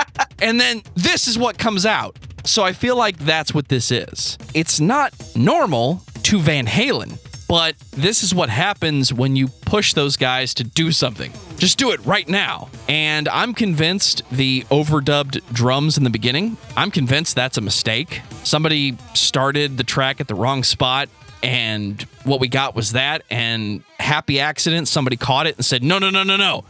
It's cool because of the way that it overdubs and lays on top of itself. Somebody cut a piece of tape wrong. I don't care what the answer is. It's a good accident. Now, are you talking about the second the song kicks in, that you're talking about that? Yes. 5 seconds in, you hear two drummers. They're both Alex. Okay. You're not hearing drums. You're hearing one drummer. See, I'm gonna drop some Van Halen knowledge on you. That is Eddie Van Halen's Lamborghini. He was recording the tailpipe of his Lamborghini. And then when you can tell it's an actual drum coming in, like it does sound like two drummers. When you hear like, oh, here's the second drummer. No, that's when the drums actually kick in. The thing before is Eddie's car. How many times is Van Halen going to go back to the well and put their fucking car on the album? Dude, it's twice on this record. It's fucking cool, by the way. Yeah. It's twice on this record. I'm really glad you brought up the boogie thing because they do go back to the boogie a couple times, in the future, and it sounds great. Boogies are a fun way for guitarists to show off. Yeah, but I think the other thing I'm glad that you brought up was the speed thing. It's like, oh, let's play fast. Because I think there's a song on this record that doesn't get the credit it deserves, and it's Girl Gone Bad. Because that song moves, and it's fast. But if you listen to the instrumentation with the drums and the guitar, outside of the, like Eddie's holding, he's just holding out chords. And Alex, the song is fast because it's a very simple drum beat. It's not like it's fast and busy. They're both doing such simple stuff, but the song is like you're headbanging like a motherfucker, and it's so simple and so in the pocket, man. And people just don't talk about that. It's one of those musician things, obviously. But when you talk about the boogie, I think, Girl Gone Bad is not a boogie, but it's one of those things that gets overlooked, kind of like how Van Halen were absolute masters of the boogie. Like as I said, it's going to come up later. But Girl Gone Bad just doesn't get the credit it deserves for being super simple, but it moves and kicks ass. That song is a goddamn freight train, absolute freight train. And, they teased it at the US Festival in 1983, their drunkest show ever. And, they were in the middle of a jam and they just started playing Girl Gone Bad. And, I can't imagine what that was like for people. Like they're in this jam and, 350,000 people are just hammered off their ass. And Van Halen just goes into a jam and you hear this like and you're like, whoa, God, that rocks. And you're like, oh, they're just making it up. Oh, no, it ends up on the record. And another case of Eddie, like, oh, look at this great idea that I have. And he brought it out live. He's drunk. He's like, fuck you. I'm just going to play this thing. Like, it's more of Eddie doing what Eddie does. And the record closes, with something we talked about earlier, going back to the vault. House of Pain was written, during the time of the Gene Simmons demos in 1976. I'm sorry. I'm really glad you did that because I was going to do it if you didn't. But, they had that song, on the Gene Simmons demos in 1976. And here we are in 1984. And here comes House of Pain, a rewritten version, obviously. But, Eddie goes back to the well and it's an absolutely kick-ass song. And that is a nasty riff. You as a guitar player, like,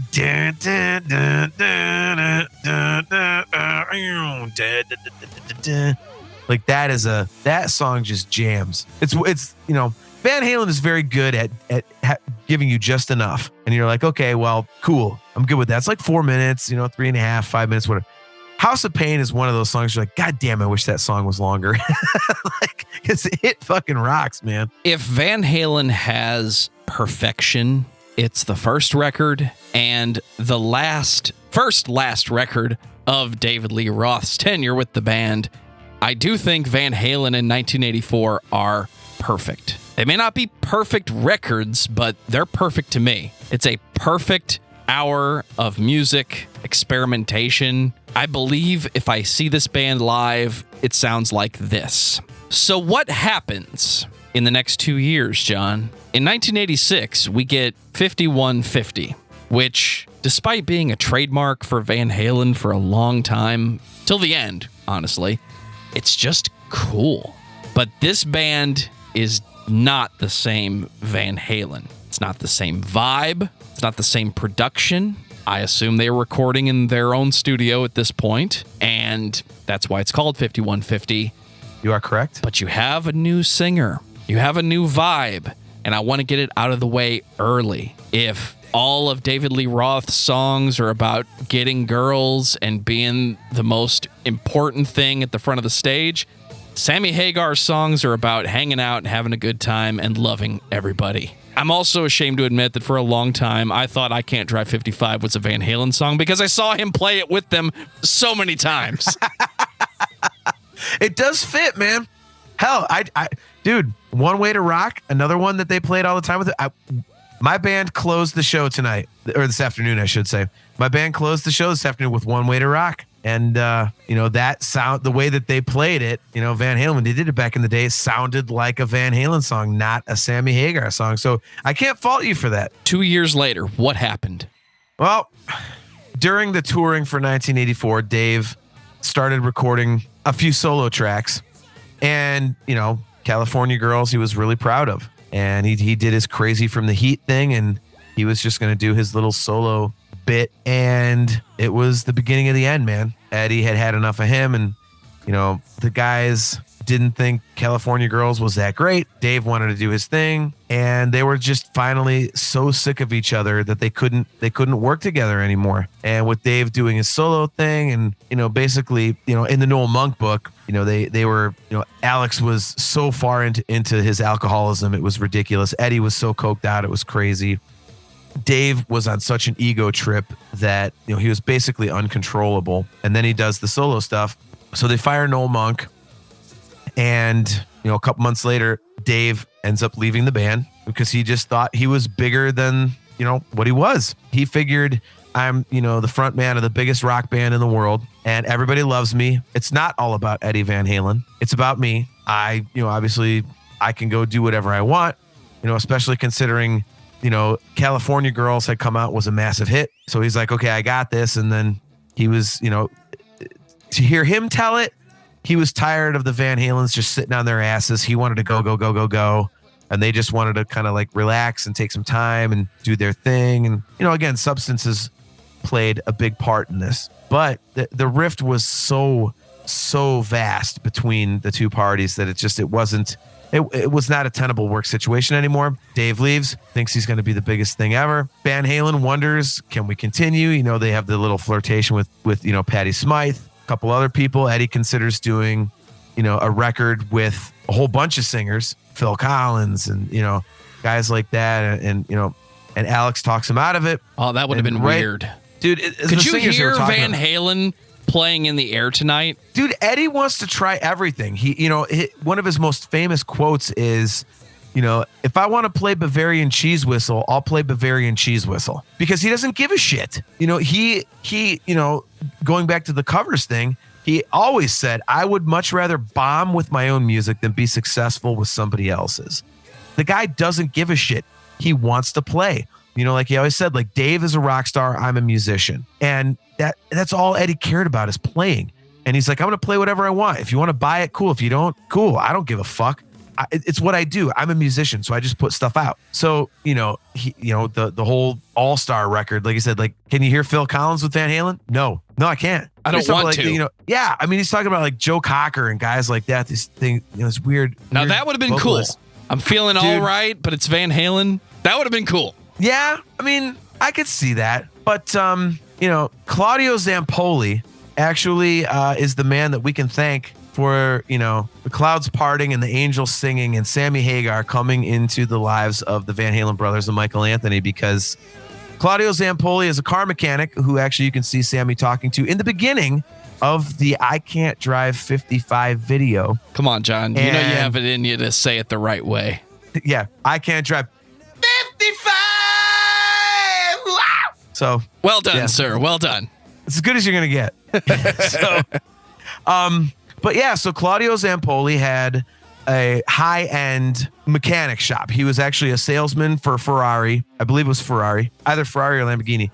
But he had a repair shop, and all the rock stars would take their cars to him.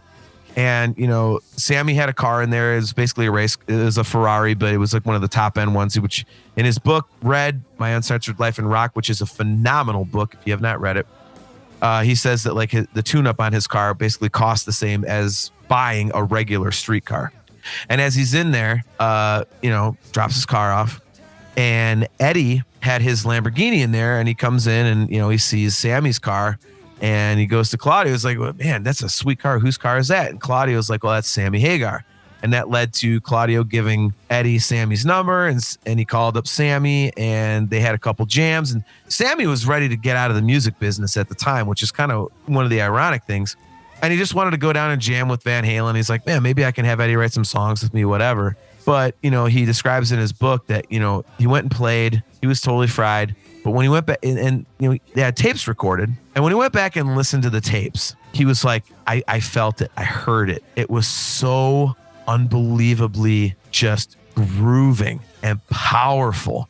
And Don Landy was all into it. And everybody that heard it was like, wow, this is great. And off they went with Sammy Hagar as the lead vocalist. Yes, Sammy Hagar brings a different vibe to this band, but it still sounds like Van Halen. I don't think they made it work. I think they moved to the next step.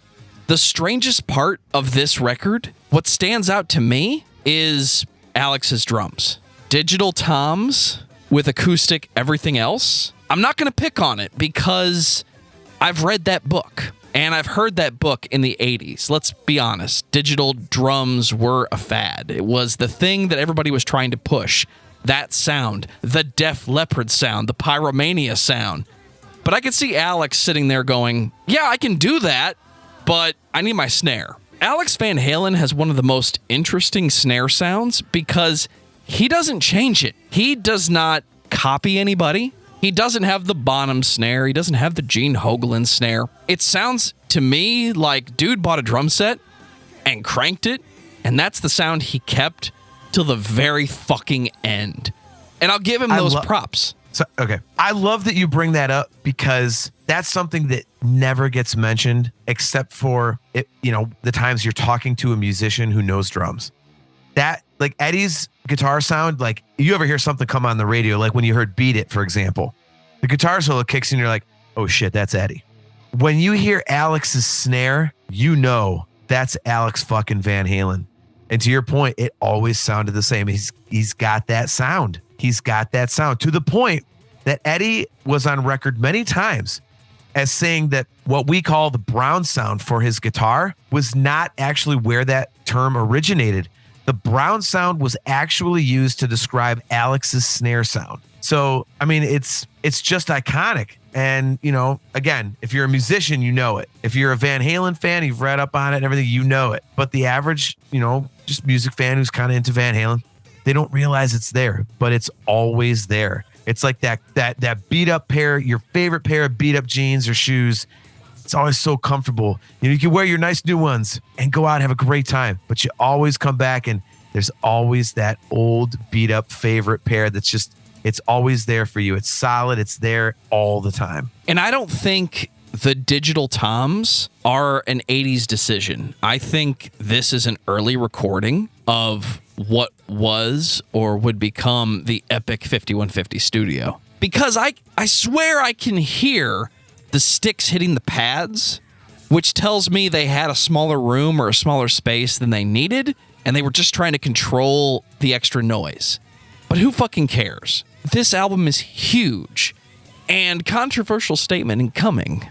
I think Sammy Hagar is a more skilled lead vocalist than David Lee Roth. I think How is that sorry to cut you up. How is that controversial?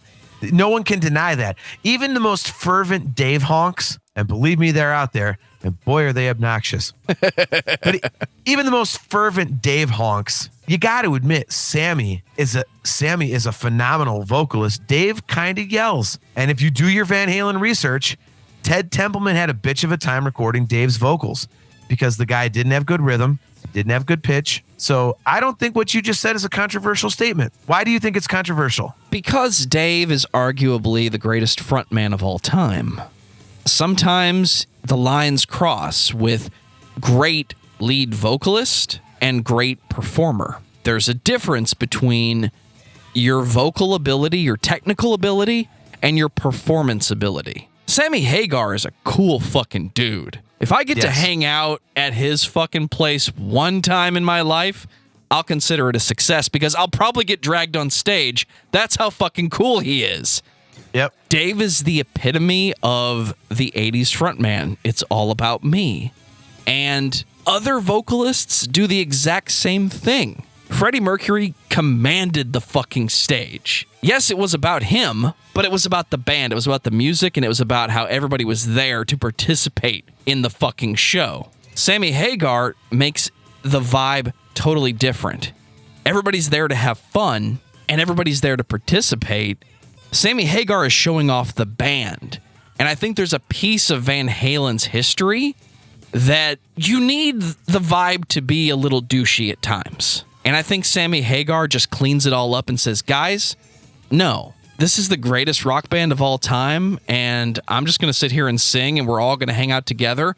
If anything, Sammy is an example of what everybody should be doing, but everybody's still trying to do what Dave's doing. Yeah.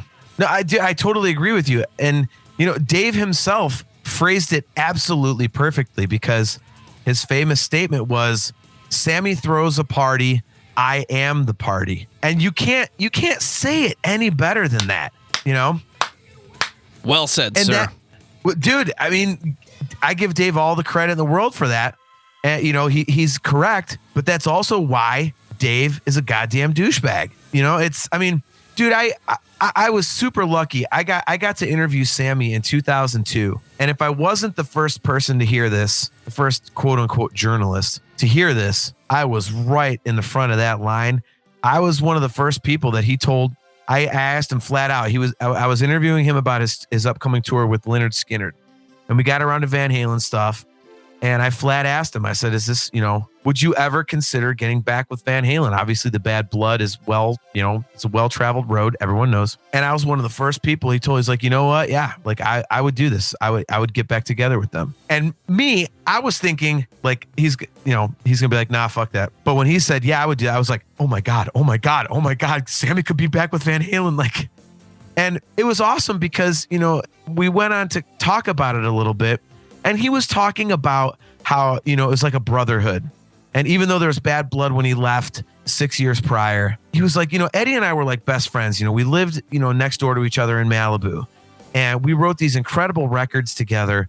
And we had such an incredible bond. And, hell yeah, I'd revisit this stuff. Whereas whenever, it would come up with Dave, it was always, we're the soundtrack to your summer. Look how great we were. Yeah, I'm the one that, you were listening to in your left ear while your right ear was getting licked by your first girlfriend and shit like that. Like it was always just about Dave. So you make excellent points about the fact that Sammy changed the vibe. And he was, I think we talked about this earlier. Sammy's personality fits more of the comprehensive Van Halen vibe than Dave's does. Because Dave was all about, look at me. Whereas, Sammy was, look at the band. Like, look at how much fun we're having and everything. Look at that motherfucker on the guitar, man. Seriously. Yes. That guy playing drums, badass motherfucker. And that bass player, good God. No one's played bass like him, ever. Well, Sammy, yeah, he showcased everybody else. Whereas Dave, on stage, he would be like, oh yeah, Eddie Van Halen, but behind the rock and roll guitar player of all time. I've got that behind CD the too. Scenes, I think we all do. Fuck yeah. But behind the scenes, Dave was saying, enough with the fucking Guitar Hero shit, like stop with the solos on the records and everything, like, Cathedral and all that. Like, he was pissed. No. Because it was taking attention away from him. And Sammy was like, nah, dude, like Van Halen's music, like the one word that comes to mind about all of it is fun. And Sammy, his whole vibe is fun. He was like the perfect singer at the perfect time for them. And they wrote the perfect record because, when you're trying to replace somebody like Dave, you've said it earlier, he was, one of the, if not the greatest frontman ever in rock.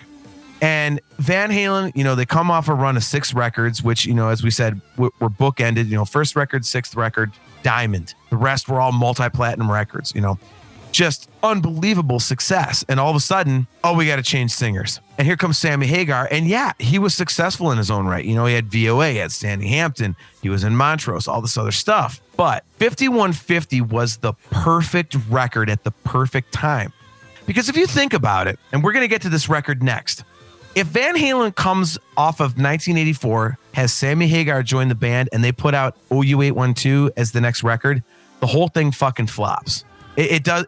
Van Halen doesn't continue. It just doesn't. Who knows what the hell happens? But it certainly is not. The juggernaut. It doesn't. Well. They don't remain the juggernaut that they were with David Lee Roth, and it continued because of the strength of 5150. And the reason is because you've got those guitar riffs, those Eddie Van Halen just smashing, slamming, screaming guitar riffs that you knew and loved from the Dave years. But then you've got Sammy's influence from his solo career, songs about love, Why Can't This Be Love? Love Walks In, stuff like that, the pop influences. And you mix them together, and it's just like a bridge between two eras, to the point where even the most fervent David Lee Roth fans, and believe me, man, like if you go on like VanHalenNewsDesk.com, the Dave fans, and you claim to make a controversial statement earlier. I'm going to make one now. Dave fans are fucking dicks. They won't give Sammy Hagar any credit. They just think the guy is absolutely the biggest piece of shit ever, and he's never done anything good, and his lyrics are terrible, and Dave is God.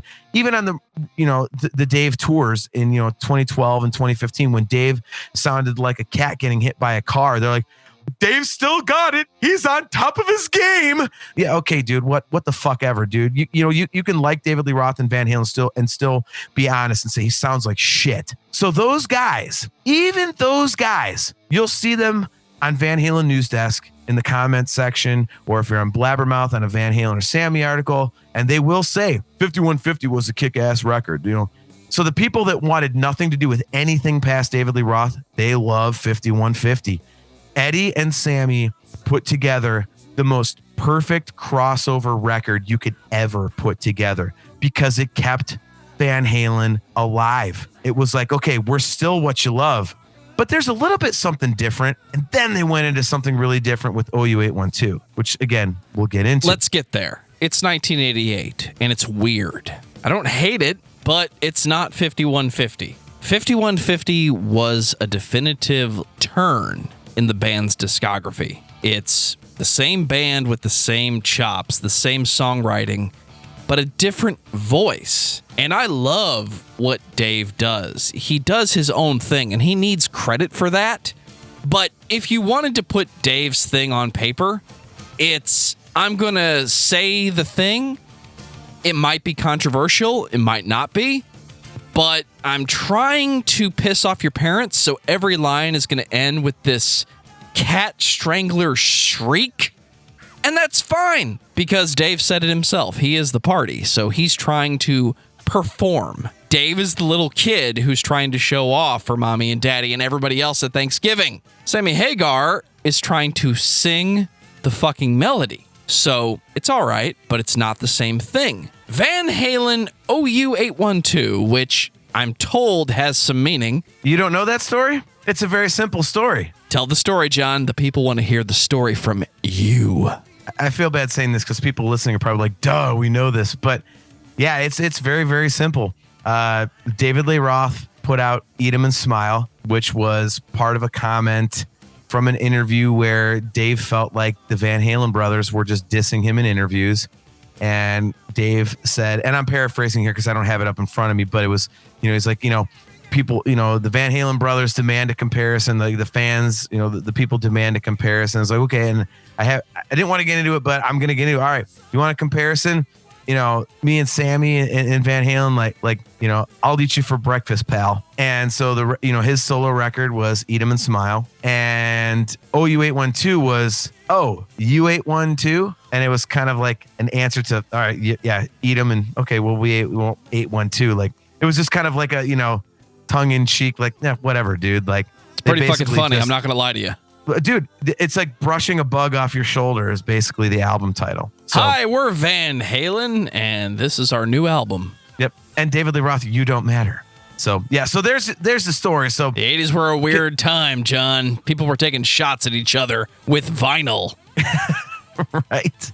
They just pulled out this big Gatling gun, and we're like, ah! You're going to do that again, seriously? I'm going to call back to that as much as I feel like. Eventually, you're going to have to do a discography discussion about my band Gatlin if you keep this up, but we're never going to do that. I talked about you on Patreon once. Oh, boy. Please don't.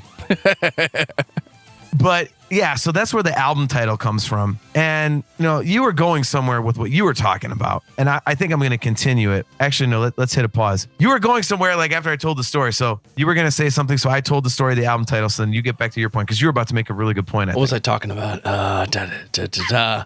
About the thing. No, I think I finished it. I was trying to build the premise of like Dave's fine, but Sammy's great too. Okay. Sammy is great. Dave is great too. It's fine. So that's the story of the record. And I feel like you were about to make a point, but I just have to say something before you do. I feel like, and again, controversial statement, hot take. Like, don't do the fucking horn, you bastard. It's funny. It's just funny. But, I'm leaving it in. Dude, why wouldn't you? All right, so controversial statement. This might be the most controversial statement of the whole damn thing. I think OU812 is the single most underrated record in the Van Halen catalog. And I say that because when you listen back to everything, you can go through the Dave stuff as one chunk, you go through the Sammy stuff as one chunk. And OU812 is one of those records that people, generally the opinion is, well, 5150 was so good, but now you get OU812, which is soft. It's light. Sammy Hagar himself said, it's not my best lyrical material. And after it, we'll get to these records later, afterwards, comes from Lawful Carnal Knowledge and Balance. And then, you get into a different kind of truth and stuff like that, Van Halen 3. But OU812, for a fan of Van Halen, is a record that you always come back to. And I've had so many conversations with people that love Van Halen like I do. And we're talking about different records. Like, we talked earlier about Fair Warning. And you're like, oh man, like that's like such an underrated record. Like we love it. And, we talk about Balance. Like no one talks about this enough like that. And then you go, man, Mine Oh Mine is a great song. Like, fuck yeah, dude, that is a great song. And you go on some of this, and then you go, Black and Blue, dumb lyrics, but God, that song jams. And you're like, yeah, Sucker in a 3-piece, horrible lyrics, but God damn it, that jams. And then you get AFU, like, and the songs just keep coming up in a just a one-off basis. And eventually you start to realize like OU812 is a great listen that no one ever talks about. And I think anybody listening to this, if you have not gone back to OU812, I would suggest that you do, because you'll go, it starts out with Mine All Mine, which Sammy has said is one of his favorite Van Halen lyrics that he ever wrote. And you go, man, this is actually a good goddamn song. And then When It's Love comes on, and say what you want about it, dude, that is literally my favorite song of all time. That song encapsulates everything that I love about music. And no one can see this, Joe, because this is an audio podcast, but I'm going to say this.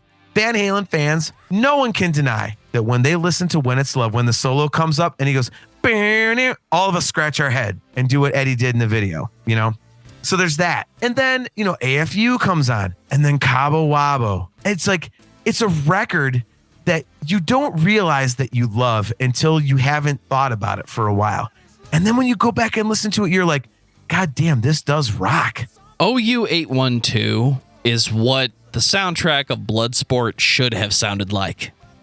I'm sorry, John. I just have to say it. There was this time in the 80s Nice. where all the heavy bands were playing soft.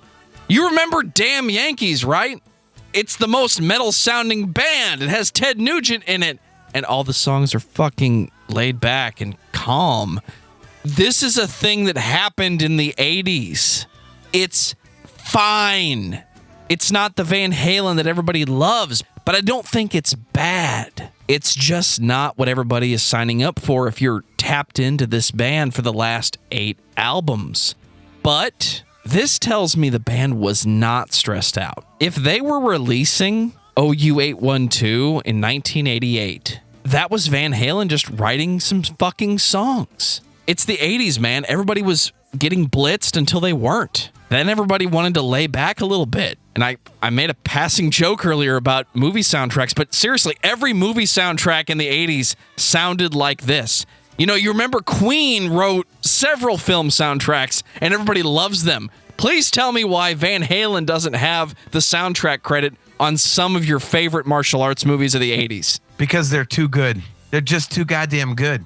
They don't have throwaway material. And OU812 to the passive fan is considered throwaway material, but it's not. It just isn't, the man. slow shit, but it's 1988 But it's great. and it's fine. The songs are good. Forget that it's Van Halen for a second. Just listen to the fucking music. It's good. Dude, it's another progression. We've talked about progression as this episode has gone on. We've talked about the progression from record to record and the responses to this, that, and the other. Dude, I remember, like I told the story about me in 1984. My history with OU812 is that when it came out, I was in middle school, junior high, and a buddy of mine, Joe Valenti, he bought it. He's like, you love Van Halen. Check this out. Listen to it. I'll never forget taking it home, putting it in. I'm like, this sucks. What the fuck? I love Van Halen, but they fucking shit the bed. Like, blah. And I handed it back. I'm like, I can't believe it.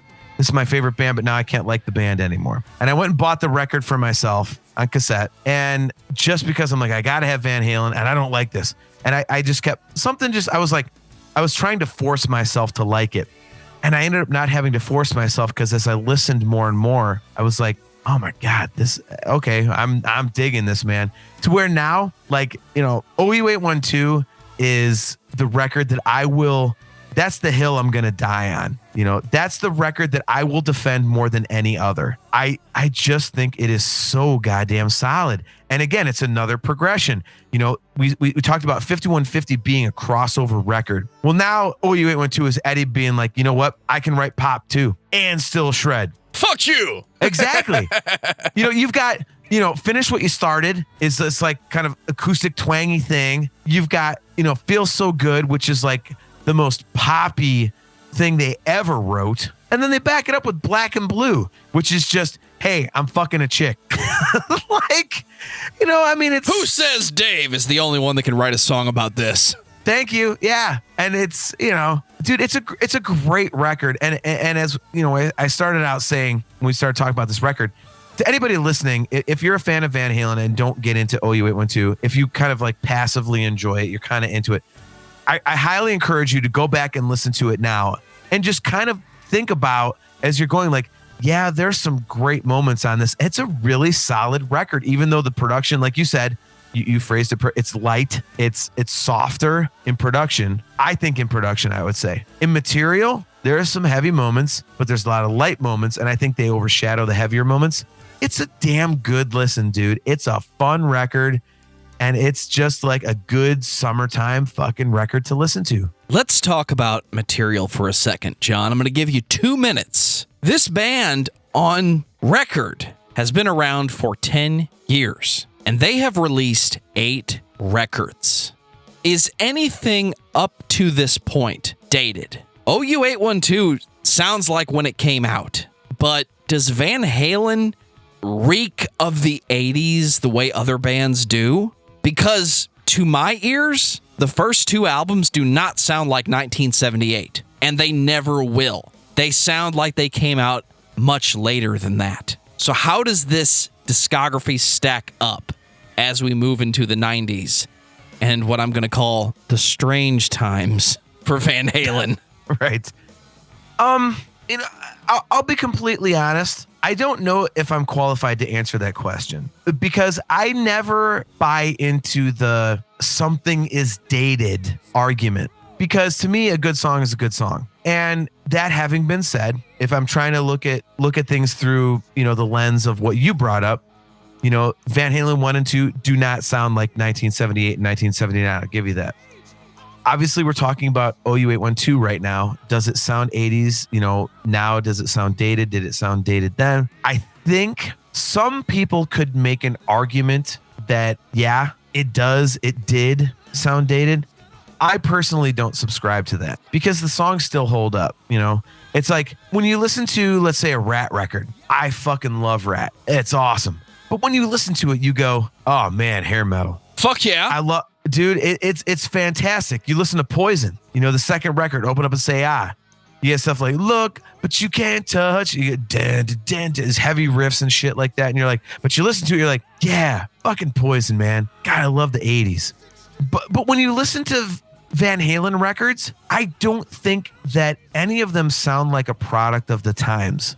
I think they just sound like good songs. If you want to say that something like OU812 sounds like, it's dated because it sounds like 1988. I think we only say that because it came out in 1988. And, Eddie got more into keyboards at this point.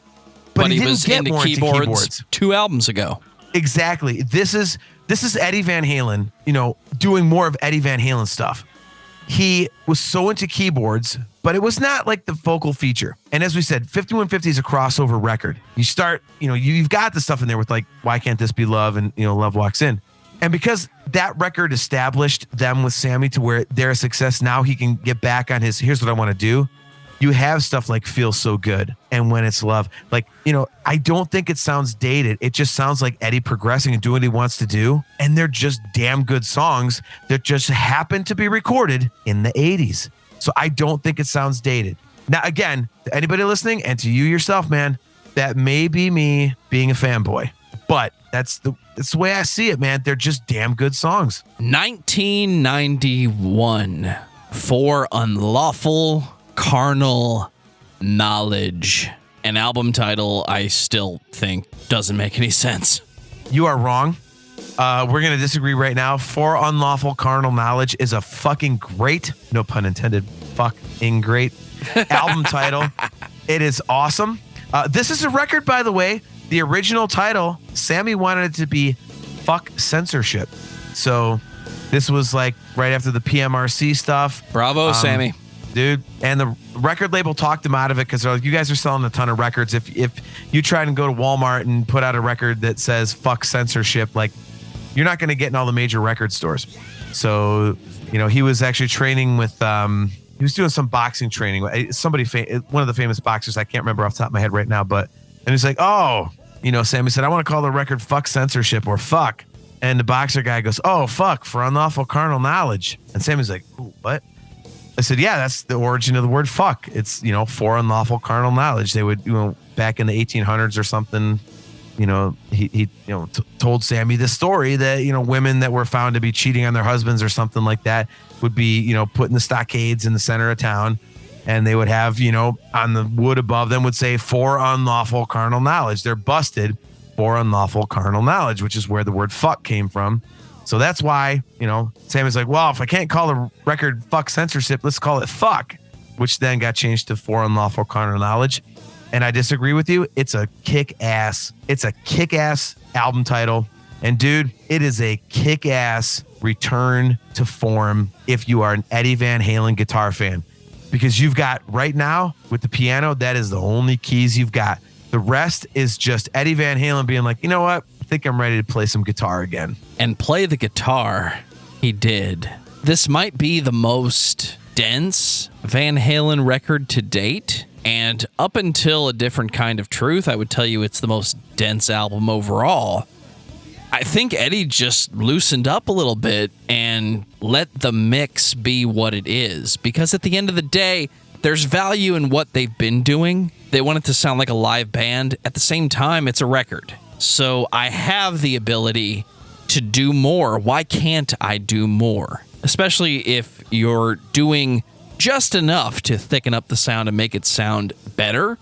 I enjoy the sound of this record. The songs don't really stand out to me the same way they have, but I can't look back on this album and say it's bad. I'm sure the diehard Van Halen fans will find reasons to hate it, but I can't find reasons to hate this record. It's good. It's not Dave, and I think that's the only complaint you can make. 2 albums of Sammy, if you're that old school fan, you want more of the Dave sound because it is distinctly a different band with a vocalist like Sammy Hagar. And I like what Sammy does. I can feel the unnecessary tension in the discography, in the songwriting. The laid back is starting to sound stale to me. There's nothing wrong with the album. I just think that it doesn't hold up as well as the others.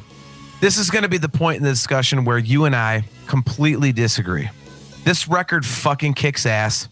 I will say this. When you say it's a dense record and you compared it to A Different Kind of Truth, I was thinking the same thing at the same time. That's an incredibly astute point on your behalf.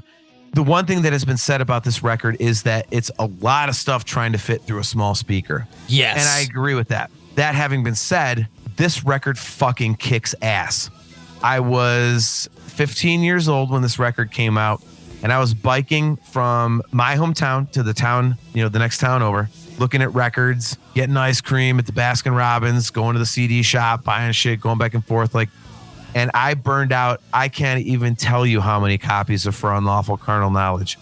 This is, to me, what you would call a return to form record. This is Eddie Van Halen being like, you know what? I play guitar. So here's a bunch of guitar, a shitload of guitar. And for you saying, thank you, dude, for you saying like the songs don't stand out. Oh, they fucking stand out, dude. When you look at this record and you think about the fact that on this tour, they played most of the album on almost every night of that tour, that tells you something. If a band is that confident in the material, they're not just tone deaf. They're not just like, we're going to cram it down fans' throats. God damn you, we like this new record. We're going to play it for you. No, bands don't do that unless you're just the most arrogant pieces of shit ever. But on the Fuck Tour, Van Halen played most of this record. And the one song that didn't get played a lot was The Dream Is Over. And that song jams. That song kicks ass. This record, if you like Eddie Van Halen playing guitar, to me, this is the fair warning of the Sammy era, because it's Eddie just going, I'm Eddie Van Halen. I'm going to give you some kick-ass songs, and I'm going to play the motherfuck out of the guitar. And that's what he did. And there's so many great songs on this album. This is damn near a perfect record to me. This is not the same band you had in 1984. 1984 may have been the ultimate album by that era of Van Halen, but this is a band that has been writing songs for over 15 years at this point. You talk about The Well, they're in The Well, and they know how to fucking do it now. It's not about finding the gem. It's about what you've learned up until this point. There is a key moment, and you know what I'm talking about, John, where you've been playing music long enough, it clicks. Yep. And even though we're not talking about technical skill, we're talking about the ability to understand your instrument, to know what needs to happen, and being able to do it without thinking, there is a moment where that clicks. And it feels like this is the record where it's clicking for Eddie Van Halen. So why do you not get into this record? Like you kind of intimated, like it's just kind of there for you. Like, why are you not into this one, dude? I think this one doesn't stand out because there aren't hits here. And for somebody who's not diehard Van Halen, I'm not. I like the songs. I like the record. It's the sleeper hit. You're selling me on this one, but I don't look back and say, man, I want to listen to For Unlawful Carnal Knowledge today. Well, you've got Pound Cake. You've got Run Around. You've got Right Now, just a Pound Cake sounds song. Delicious right now, by the way. That's really easy to make. You know the recipe is pretty fucking simple, right? Sammy Hagar and Eddie Van Halen writing a kick-ass rock song? Yes, I do. But you got Top of the World, dude, and I've got two words for you. And anybody listening that is a diehard Van Halen fan is about to go, fuck yeah, dude. I've got two words for you that will describe why this record absolutely kicks ass. And it's something that all of us who love Van Halen come back to. Live versions of it, studio versions of it, we all come back to it and go, fuck yeah. I think it's the heaviest song that Van Halen did with Sammy Hagar. Two simple words, Judgment Day. I thought you were going to say Right Now. No, Gorilla Monsoon from 80s wrestling. Oh, will you stop? Dude, Judgment Day. The riff is heavy. The groove is heavy. And oh my God, the vocals on that song, Sammy's just ripping it up. It's like angry Sammy.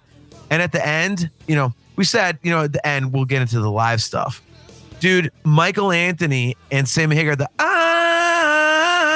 my voice is blunt from singing and I can't hit those notes anyway. But you know what I'm getting at the end with Mikey just going like the supersonic highs. Like Judgment Day is absolutely kick ass. That is quintessential Van Halen if you're into heavy Van Halen. And it's like, and that song is not one people bring up because this record, you say, oh, I don't, the hits, they don't have hits. There's 4 smash hits on this record, dude. And then you've got Judgment Day. To be fair, Right Now is on this record, yes. I'm with you on that. Pleasure Dome, one of the single most underrated Van Halen songs ever. Speaking of boogies, it's not quite a boogie, but that song absolutely rips. Dude, The Dream Is Over, again, no one ever talks about. It's one of the most straight-ahead, rocking, driving songs they've ever done. Great tune. For Unlawful Carnal Knowledge is an absolutely kick-ass record.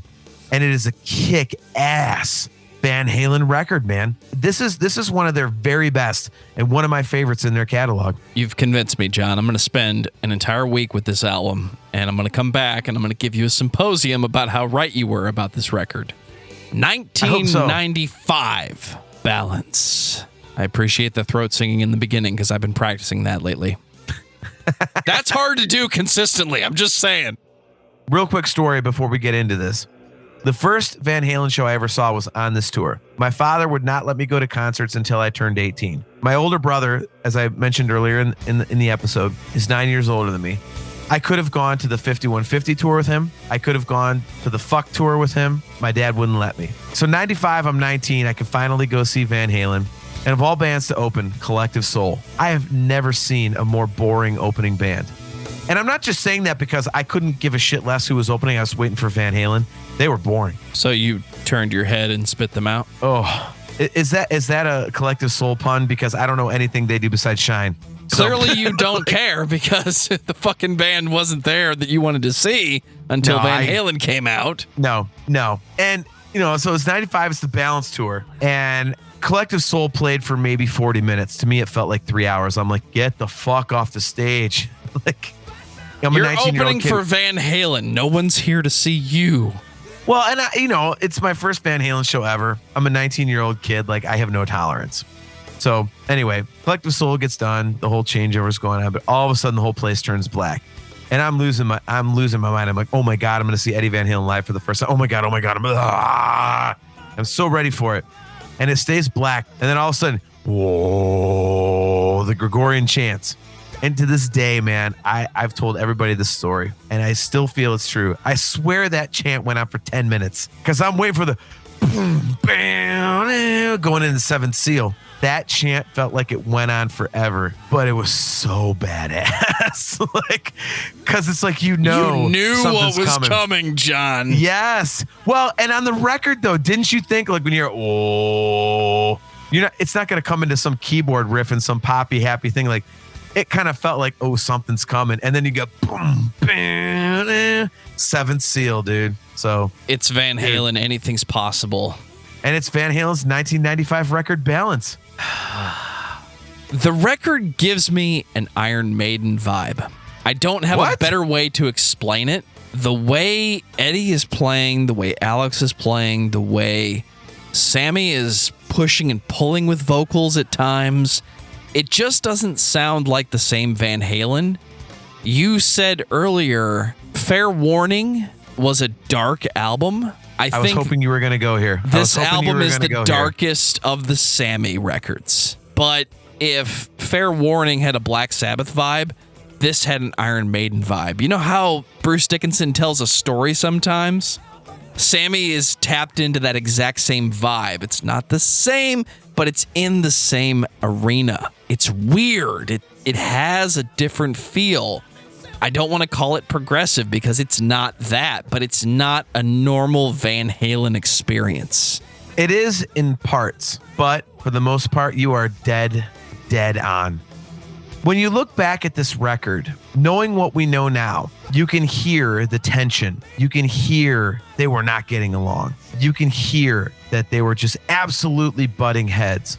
But in 1995, me, as a huge fan, coming off For Unlawful Carnal Knowledge, live right here, right now, to me, it was just a darker, heavier Van Halen record. But it did sound different to the point where my dumbass, who was just, yay, it's a new Van Halen record.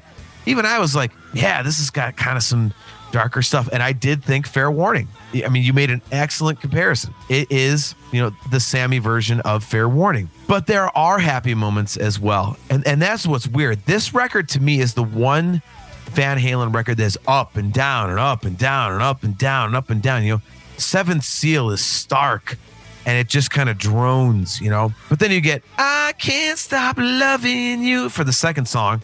And then the third song is drop tune, jun, jun, jun, jun, jun, jun, jun, jun, jun, jun, you know, Don't Tell Me What Love Can Do. And, you know, even that, you know, again, going back to Sammy's book, he wanted it to be something positive. Like, I want to show you what love can do. And the Van Halen brothers like, no.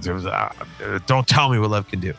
So there was battling even on the lyrics at this point. And then you get into Amsterdam, which I think is like the quintessential Sammy song. It's a quintessential Van Halen song, even though Eddie, you know, over the years had said, oh, I hate the stupid lyrics. It's about pot, whatever, da-da-da-da-da. And that always like struck me as something like, what are you talking about, dude? Dave basically talked about pussy and drinking the whole time for, you know, 8 years. You're worried about Sammy talking about getting stoned? Like, who cares? But Amsterdam is an absolute ass kicker. It wasn't his drug, man. Dude. And then you go like Big Fat Money is great. And you got Aftershock. You got Deja Vu, feeling like it's a great record, but it is way up and down. I mean, there's like the highs and the lows. And I think that's what makes this record interesting. And back again, you know, when I was 19 and hearing it, not knowing that this was basically the end of the band, I just thought, okay, this is a dark record. Ooh, this is a happy song. Ooh, this is what it was like a roller coaster, but it was you cool. You feel the vibe when you don't know the drama. Exactly. That's a perfect way to phrase it.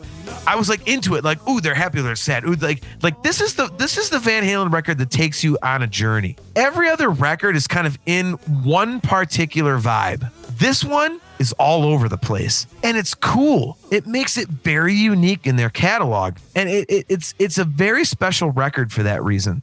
You know, it sucks that it had to be the last, you know, Sammy's last full record with them.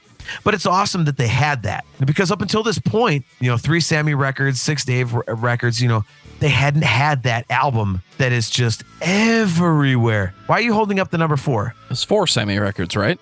No, I'm saying, look, dude, you got to, let's keep up here. I said, you've had 6 Dave records and 3 Sammy records. This is the 4th. I'm saying what you're listening to before. Come on, Joe, get on board here. Get on the train. I'm on board with the train, John. I'm going to go listen to Fuck Again. Just for you, for an entire fucking week. Oh my God, I love you, man. But yeah, so this is the one record that absolutely just takes you on this up and down crazy fucking journey. You know, the other records were straightforward. This one is not straightforward. I mean, even to the point where Eddie brings back stuff. We're talking about like stuff in the vaults. Strung Out is him with Valerie Bertinelli at Marvin Hamlish's beach house.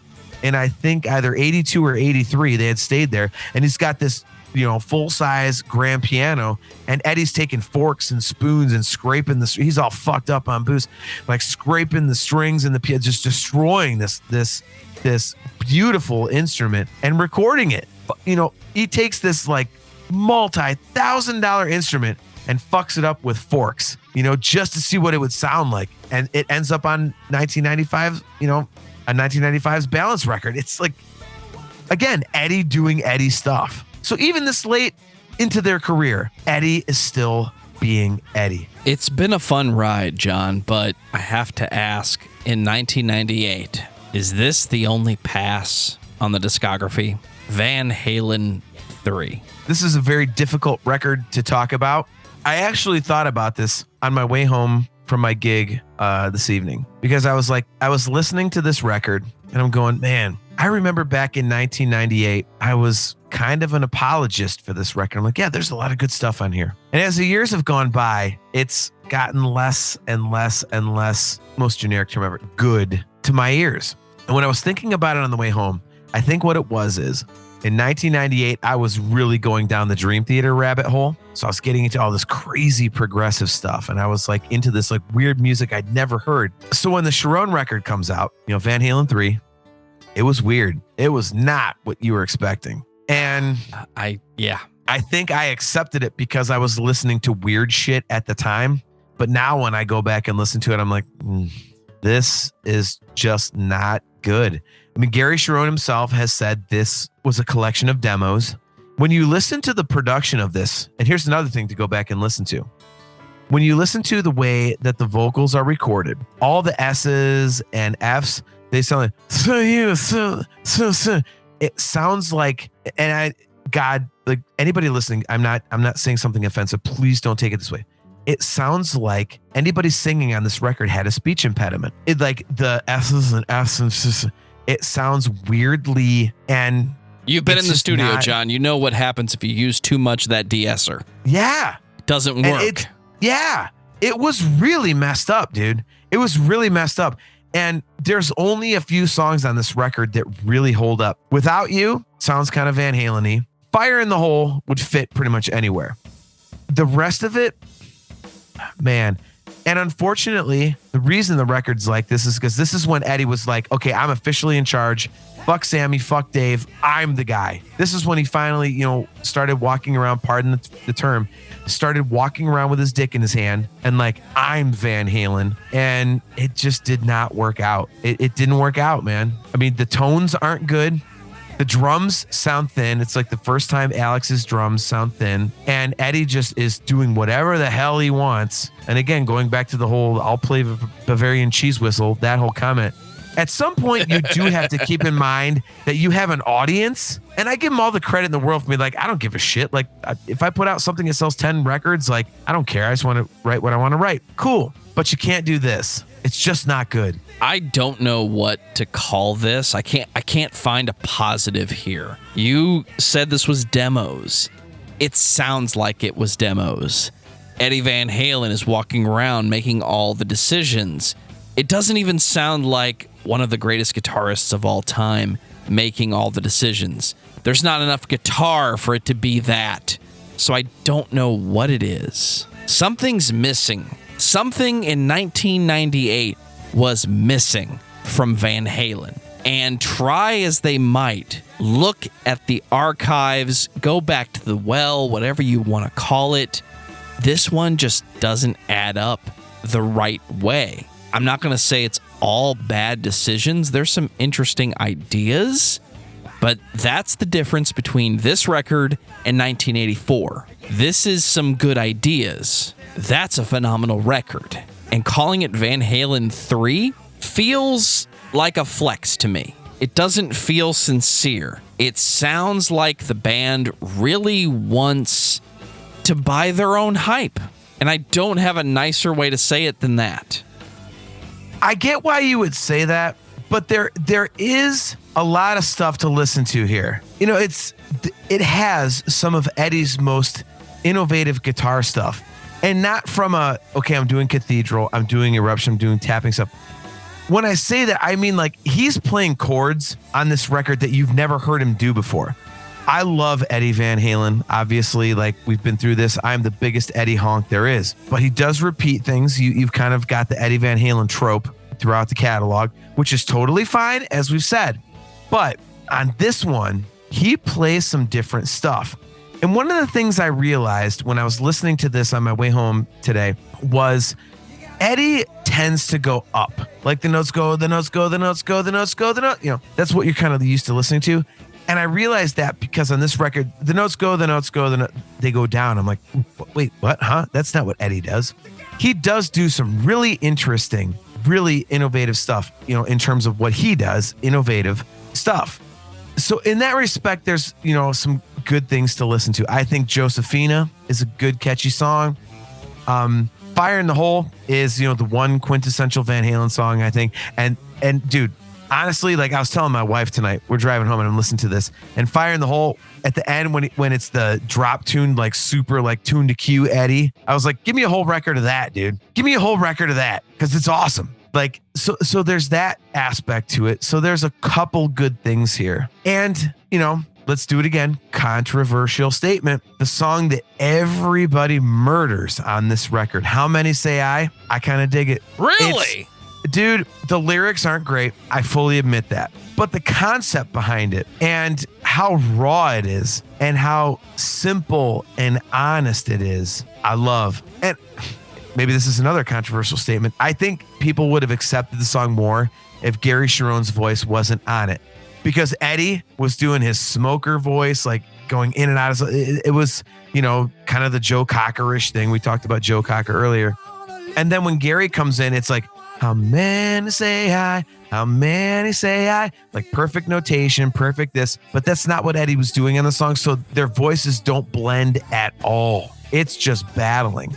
So I think if Gary wasn't in there to remind you that, oh yeah, there can be musical perfection in this, I think people would accept it more, because you would just be hearing Eddie playing piano and Eddie singing, Eddie playing cello. It would just be a simple, plaintive, emotional Eddie Van Halen moment that you'd never had before. And I think the Gary Cherone vocal kills it. Not because Gary was bad on it. It's just, it didn't fit the song. So, and again, everybody hates that song, and I get it, and I completely understand why. I just kind of dig it. So, you know, I think if you want to encapsulate this record, and for anybody listening, go look up Gary Cherone Van Halen, That's Why I Love You, and then go look up Mitch Malloy, It's the Right Time Van Halen. It's the same music bed. It is a song that was supposed to be on Van Halen 3. It basically sounds like musically a song that was supposed to be, you know, a Sammy tune. And when you listen to the Gary version against the Mitch Malloy version, you can hear why they picked the wrong singer. Because Gary was allowed to do what he wanted to do with it vocally. Mitch Malloy did what he wanted to do vocally, and there's more to that story, but we won't get into that. And the Mitch Malloy version sounds like a Van Halen song. The Gary Cherone version sounds like, yeah, there's not that big chorus. It's not, you know, yeah, it's a happier version of a song from Van Halen 3. It just, you're like, okay. But when you listen to the Mitch Malloy version, you're like, yeah, that's a Van Halen song. And it's catchy, it's upbeat, it's happy. And it's amazing how different the two versions are. So, you know, Gary's interpretation of what he wanted to do in Van Halen as opposed to what Mitch thought Van Halen was, or what he wanted to do in Van Halen, I think Mitch got it. Like, this is what Van Halen should be. And when Gary's like, well, because I'm in Van Halen, like, and Eddie wanted me to do this, I'm going to do more of this. Just didn't work, man. It just didn't work. So hindsight being 2020, I really wish Mitch Malloy would have been given that job. You know, he was given the job, and 2 weeks later or a week later, he was watching MTV like we all were. And Eddie and Alex and Mikey came out on stage at the MTV Video Music Awards to announce, you know, somebody winning something. And here comes Dave with them. And Mitch said, well, I'm fucked. He had been told he was the singer of Van Halen. Then David Lee Roth comes out on stage and he's like, yeah, I'm not the singer of Van Halen. And basically told him, yeah, I'm not doing this. Because he knew that once the whole world sees Van Halen with David Lee Roth, he's fucked. No one wants to see Mitch Malloy. They want to see Dave. And he's like, I'm not doing it. So, you know, that's Van Halen 3 in a nutshell. A lot of good songs. Well, I wouldn't say good songs, but kind of, you know, if you put it through the Van Halen production ring of solid fat guitars, solid fat drums, it'd be a little better, but it's not that. And it's just that record does not hold up. It's just not good. It was Eddie's unfortunate beginning of his descent into his really bad cocaine and alcohol period. Too many changes all at the same time. I think this album can grow as a concept, but at the end of the day, this was the last record. And most fans, most of the people that influenced me as a guitar player, never talked about it. I just knew the band from 1984. And I was aware that Sammy Hagar was the second vocalist of the band. There is value in the attempt, but at the end of the day, it's incomplete. The record doesn't work, and for the most part, it is the end. Yes, there's so much music in the vault, but for the fans, for the listeners, this isn't even the last record by Van Halen. This is, what are you guys holding on to if this is the best you've got? It just doesn't work. And 15 years would go by. John, I gotta ask, was there ever a practical inkling that you were going to get more Van Halen in 2012? Yes. I have friends in the music business that in 2007 let me know that Van Halen was coming back. And, you know, the whole record thing, I was clued into that as well. So yeah, I was aware that a record was coming. It's the record we never thought we would get, you know, Dave back with Van Halen. And it's something that everyone thought should happen in 96 because, you know, Me Wise Magic and Can't Get the Stuff No More off the greatest hits greatest hits release, those are kick-ass songs. Those songs are great. And everyone's like, oh, if Dave's coming back, like, and this is what they're going to do, fuck yeah, man, I'm all in. Like, yeah. But no, that was it. And you know, back to Dave being a pain in the ass, that's all there was, because at the MTV Video Music Awards, Dave threw a fit at Eddie because Eddie mentioned his hip surgery. And Dave told him, this night's about me, not you. Stop talking about your fucking hip. And Eddie's like, yep, same Dave. See you later. So 2012, A Different Kind of Truth. I had heard that there was going to be a record, that it was being worked on. And it was during the time that stuff was being leaked that, yeah, they're in the studio. But those were leaks. I actually, again, like, I hate saying this stuff because it sounds like I'm such a cock. Like, I have friends in the music business. But I really do have people that, you know, I do know people that like are really tied in. And they told me, knowing that I'm the biggest Van Halen honk ever, I was told, don't put this on Facebook. Don't put this online. But Van Halen is in the studio with David Lee Roth. There's a record coming out. And I was like, holy shit. And then I'm wondering, okay, well, we know Eddie's sober, so he's clear-headed.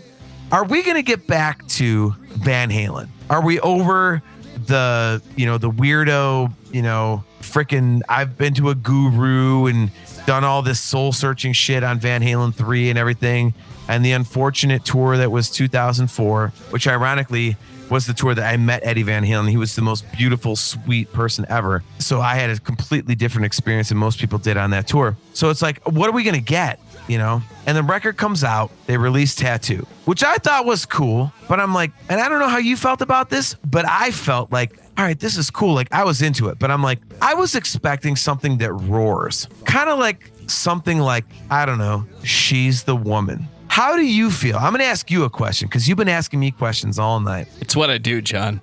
We do this thing called the podcast. We ask questions. It's a thing we do.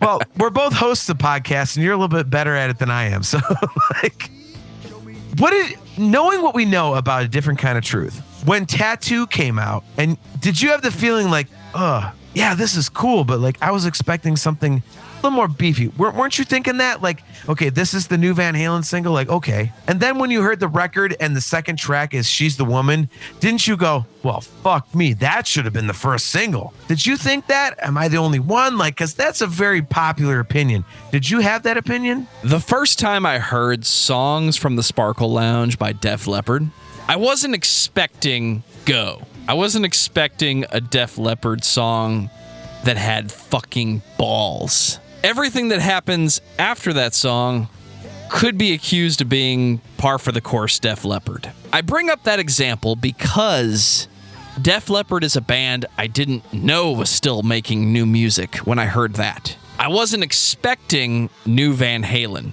I don't think I heard Tattoo first. I think I heard this album and said the first song is called Tattoo. I don't know what they're trying to cash in on with that. It sounds like the band played She's the Woman, or they played all the songs that were on that particular reel, and somebody had the A&R guy in there, and he's like, no, dude, Tattoo, that's the song that everybody should hear first, because Dave's back, it emphasizes his vocals, it does this weird harmony thing that he hasn't done before, it's really dissonant. It's like everything that you guys have ever done, only it's thrown together into one song, because that's the perception that a marketing guy is going to look for. So I understand the decision. I just don't agree with the decision. I think Tattoo is an okay song, but it sounds like it should be the last song on the record, not the first. And if it's your last song, it definitely shouldn't be your lead-in to your comeback for the version of the band that everybody wants to see. Yeah, I'm a big fan of Tattoo, but I will not disagree. And when you say put it at the end, my one take on this, we'll dig into this record a little bit, you know, as we go, because I love this record. I think this is a crazily underrated record. But I do think it's 2 songs too long. You know, Big River and Beats Workin', I mean, they're good. I think they could have ended on Stay Frosty, or I'm sorry, Ice Cream Man Part 2. if you do Stay Frosty and then Tattoo, okay, I could see why you would end the record like that. So I think you make a great point, especially because if you keep the track listing the same after that, if you open the record with She's the Woman and you're like, as a Van Halen fan, you're like, holy shit, especially as a Dave Van Halen fan, you're like, holy shit, there's a new Van Halen record. Oh my God, I can't wait. And it comes in.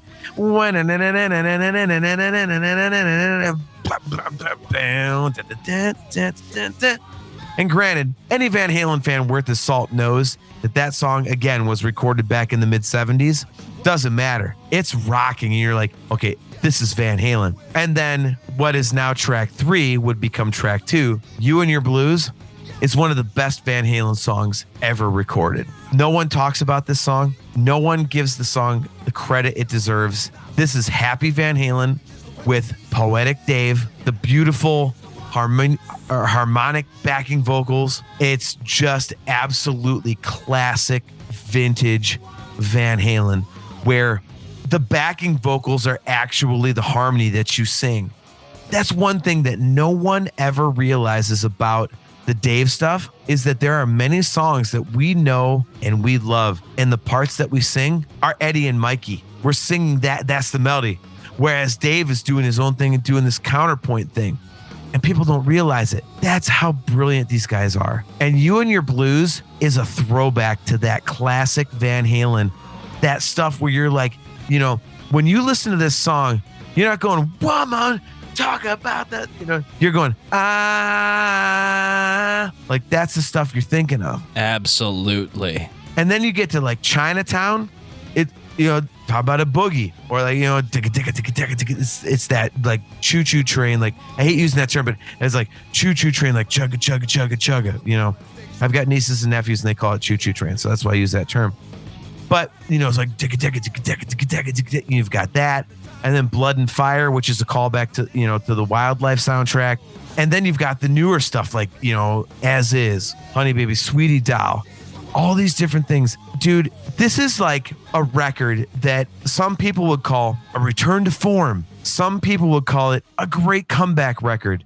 To me, it's both. And I want to see where you stand on this, because to me, when this record came out, with Tattoo as the lead single, I like the song, but I was hoping for something with a little more balls and a little more, it's fucking Van Halen. Instead it was, yeah, man, it's Van Halen. But when I listened to the record, I was like, holy shit, this record is great. Like, this is like who has ever come back? Like, this is what you want. Like, after Van Halen 3 in 98, and you're talking about 24 years, was it 24, 14? My math is terrible. 14. This is exactly what you wanted. Eddie is just absolutely smoking on every track.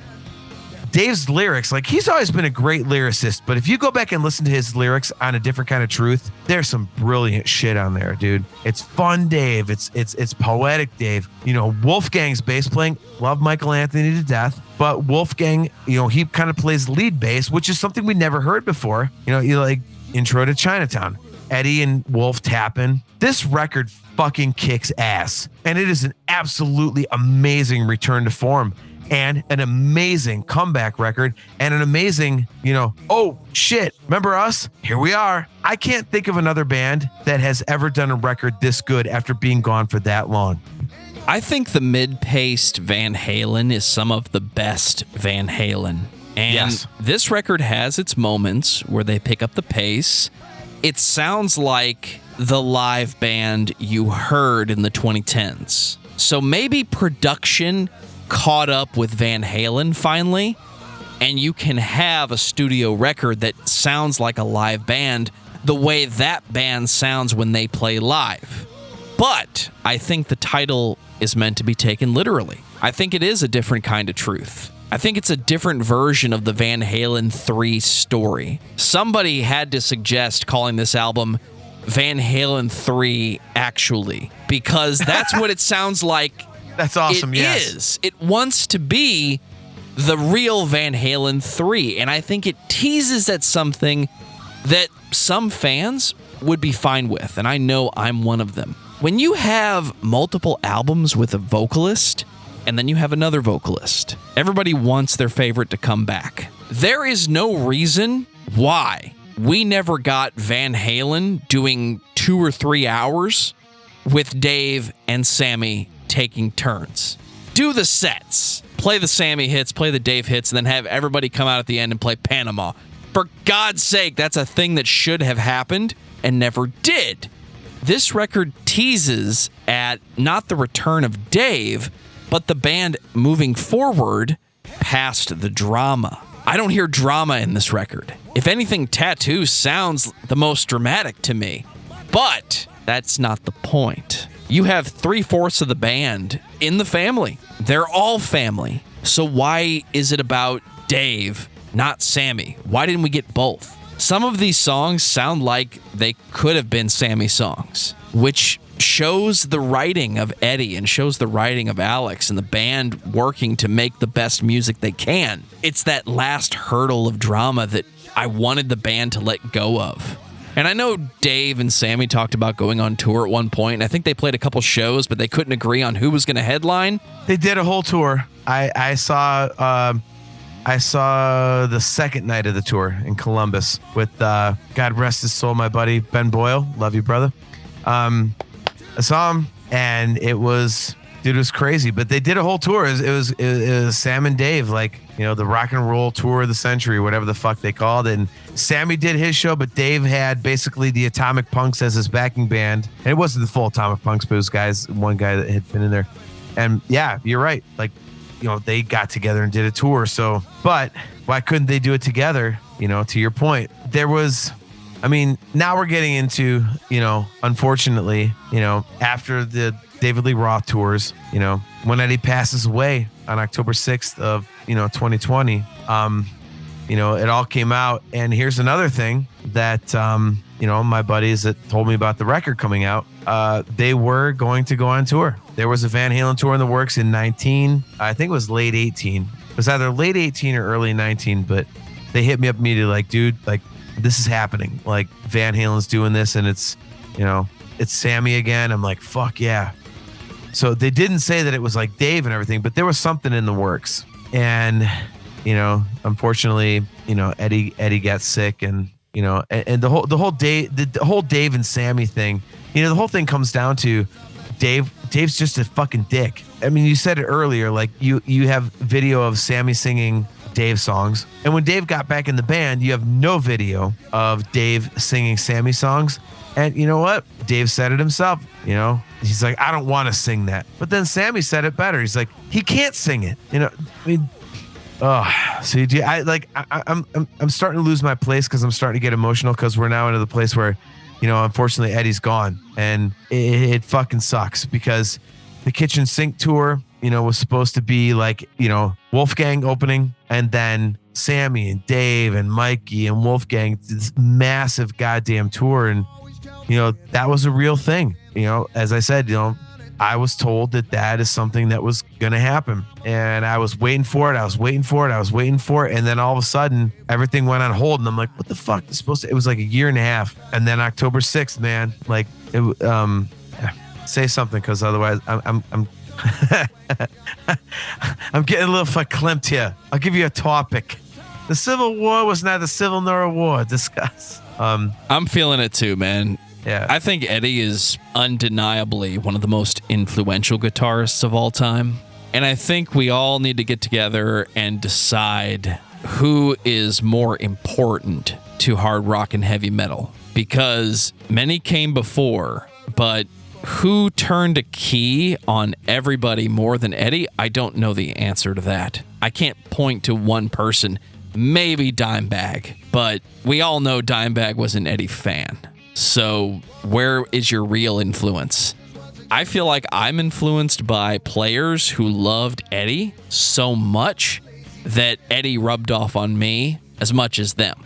So when I look back at this band and I say, here's one of the best bands you've heard, but have you really listened to them? I want everybody to listen to this band, and it's finally happening. Final thoughts on Van Halen. Jon Drake. Let this be your symposium, sir.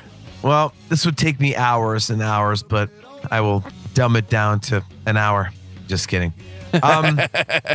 It's difficult for me because, you know, we're doing a podcast about it's discography discussion. We want to talk about the band. We want to talk about their music and kind of be objective a little bit. You can fanboy and stuff like that. For me, like, it's difficult to not just go off about how great Van Halen is. And I am very biased because, as I said earlier, Eddie Van Halen changed my life. I mean, I am one of the most happily married men anyone will ever meet. And I would not know my wife if I hadn't gotten into music and started playing in bands and singing and stuff like that. I would not have. I live in Cleveland, Ohio. She lives in Lima, Ohio. With those cities are about 2.5 hours apart. And I met her in Fort Wayne, Indiana. I was singing on stage, playing bass. And if I had not discovered Van Halen when I was 8 years old, as I said, my whole life changed discovering that. I wouldn't know my wife. And I've got 2 beautiful stepkids who are both crazy music heads. My stepdaughter, she likes all the rap and the hip hop. She's into that stuff.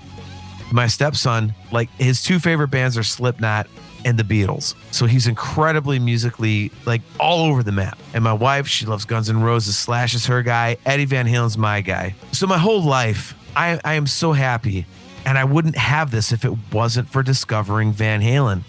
And to this day, if I'm having a shit day and if something's just pissing me off, I'm like, God damn it. Like, I don't want to be upset. I don't want to be in a mood.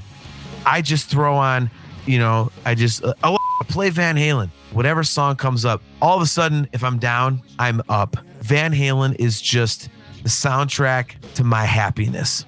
And that's such a stupid thing to say. It's very cheesy, but it really is. Like, Van Halen lifts me up, man, when I'm down. It's a true statement. It's totally cliche, totally cheesy, but I absolutely love Van Halen because all the things that I love about music, that's what Van Halen does. I love electric guitar. I love like chunky rhythms like ja, ja, ja, ja, ja, ja. I love that kind of stuff. I love screaming guitar solos. Van Halen's got both of those. I love monster sing-along choruses.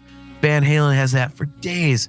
I love the driving rhythm section where, like, if you're just listening to the guitar, in the background, the drums are going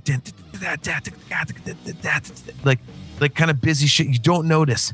The bass player's doing tasty shit you never notice. Harmony vocals, all this stuff, everything I love about music is in Van Halen. And going back to what I said earlier, what I love the most is Eddie's attitude. He's like, Dave is a rock star. I'm a musician. And I met Eddie and he was the most humble, sweet guy ever. And I love that. I absolutely love that because to me, like, if you're in a successful band, if you are super into music, if you're just like the tiniest little dude who just loves a little bit of this, that, and the other, it's always great to be humble.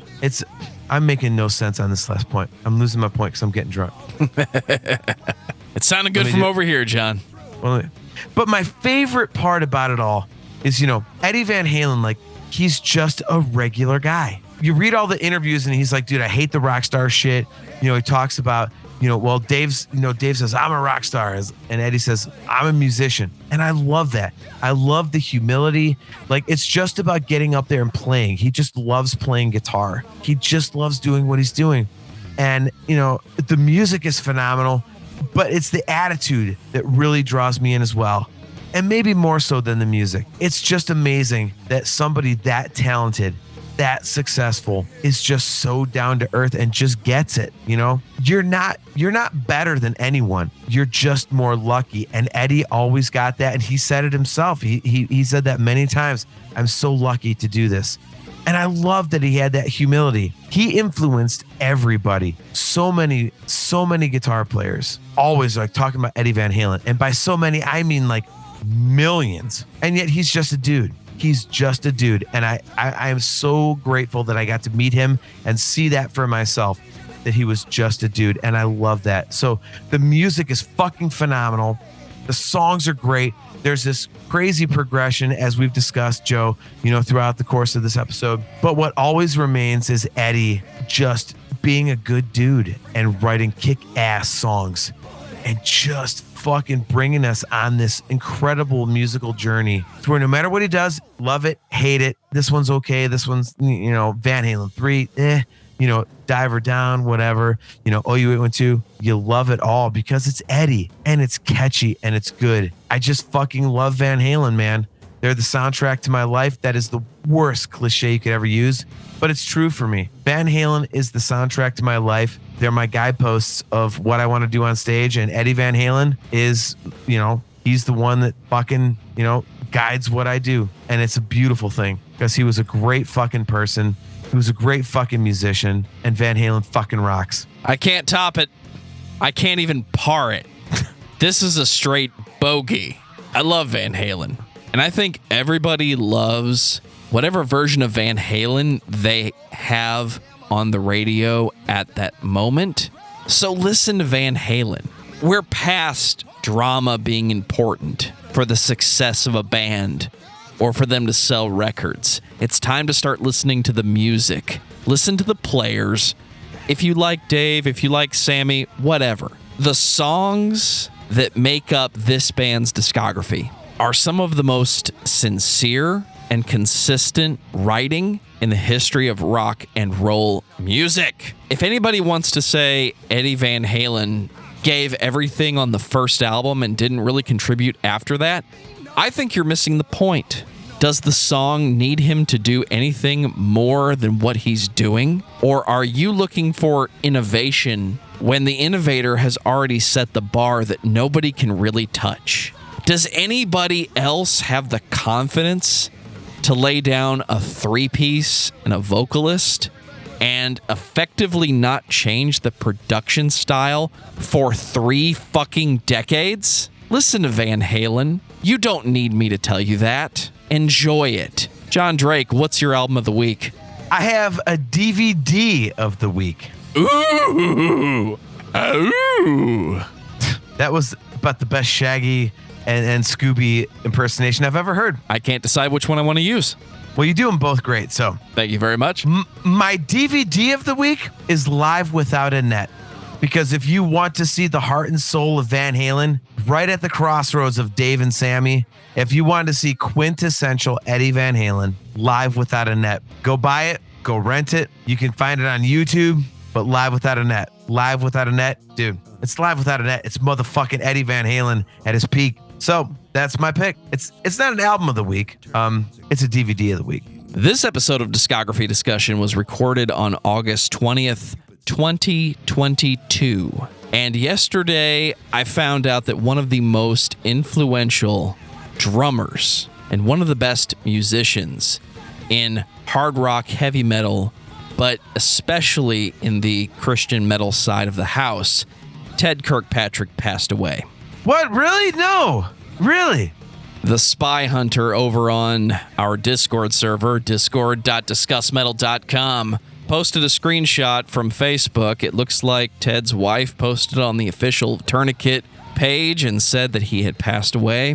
It's unfortunate. I'm shocked, and I'm not sure what to say. I'm never sure what to say in situations like this, especially with it just happening, but I spent the day listening to Vanishing Lessons by Tourniquet, one of my favorite albums of all time, and definitely one of my favorites by that band.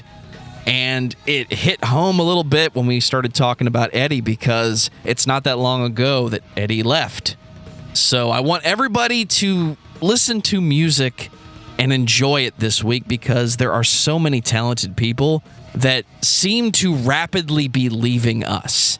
And it's starting to weigh on my shoulders a bit how much good music there is and how much everybody's still talking about the lead singer drama from 20 years ago. Get over it. Just enjoy the fucking music, guys. Hard to argue that, man.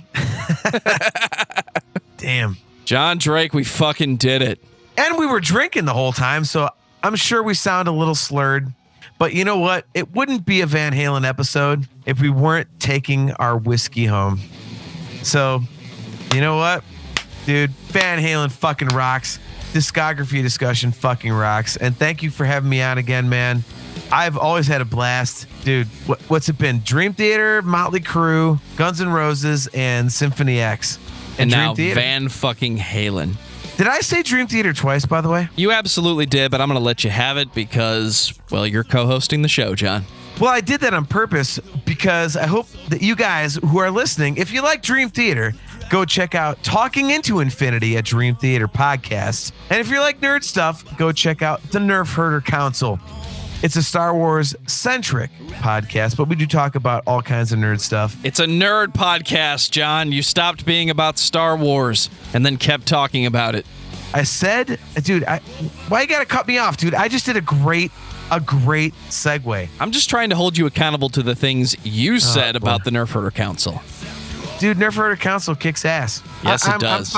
I'm fond of my show. I enjoy it, you know? It's me and my little brother, and, you know, he hates being called little brother, but he's in shape. I'm a fat fuck, so I'm allowed to call him little because he can kick my ass, so there we go. Final thoughts on Van Halen, dude. Van Halen fucking rules. Final thoughts on you and Discography Discussion. Thanks for having me on again, brother. Love you very much. And, dude, anybody listening, I hope you guys have had a great time with this because, dude, this is literally like something I've wanted to talk about forever. I've never gotten a chance to talk about Van Halen for hours on end. And here I am. So thank you guys very much. Sign up, you know, support the show, all the Patreon shit, all that good stuff, man. Support. So close your show, brother. I love you too, man. I don't have to now. You just did it for me. That's what happens when you get two podcast hosts together. Who's going to close? It's like we're battling it. Well, I want to tell everybody thank you for listening to this podcast, and make sure you are subscribed at patreon.com/discussmetal. We have some sweet perks, and I want everybody to be on the Discord server. Discord.discussmetal.com will get you there. Everybody is in there chatting all the time. We are talking about metal. We are talking about movies. We're talking about whatever we want to talk about because it's Discord and we can do that. John, I need you and AJ and Steve on the Discord server. I need the Nerfherder Council represented on the Discord server. We are easy to contact. All you got to do is ask. At NHC Podcast. Send an email, dude. Nerfherdercouncil@gmail.com. Or just give us a call because you have our number. But we are there, dude. And on that note, this has been episode 284 of Discography Discussion. Thank you for listening. You can like us on Facebook and follow us on Twitter at DiscussMetal. Subscribe to our podcast everywhere you listen to podcasts, including Spotify, Apple Podcasts, and Stitcher. Visit discussmetal.com for all things Discography Discussion. Can you get through it? I can do it. You couldn't. You couldn't. You failed. Visit discussmetal.com for all things Discography Discussion. And please send questions and comments to danandjoeshow@gmail.com. If you're not a patron, you can become one at patreon.com/discussmetal. We have some sweet perks. Come on, Joe. Give me a break. Tell the people what they want to hear. $1 a month gets you into that exclusive album review feed. Can we just talk about the fact that Live Without a Net, when they're doing it live, and Sammy taps him on the shoulder, and Eddie turns around and goes, and then Sammy adds in the yeah, like that huge scream, like, oh my god, my beer's fucking frozen. What'd you do? Did you make a slushie? That's what I get for putting it in the freezer. That motherfucker's actually ice cold. Now I'm drunk, so. All right. You want to hear an entire discography of music I wrote? Yeah, right. What do you got, motherfucker? Oh, that's right. Yeah. You've got everybody else's music. Like half of Van Halen's discography. You fucking dirty bastard. I didn't say it was bad. I have good things to say about it. Don't worry, John. I'm going to piss you off tonight. Does Van Halen get slower every time they put a record out? Well, now, wait a minute. I was going to go in a different direction. Everybody give them money for hope. The preacher of the South, they don't let you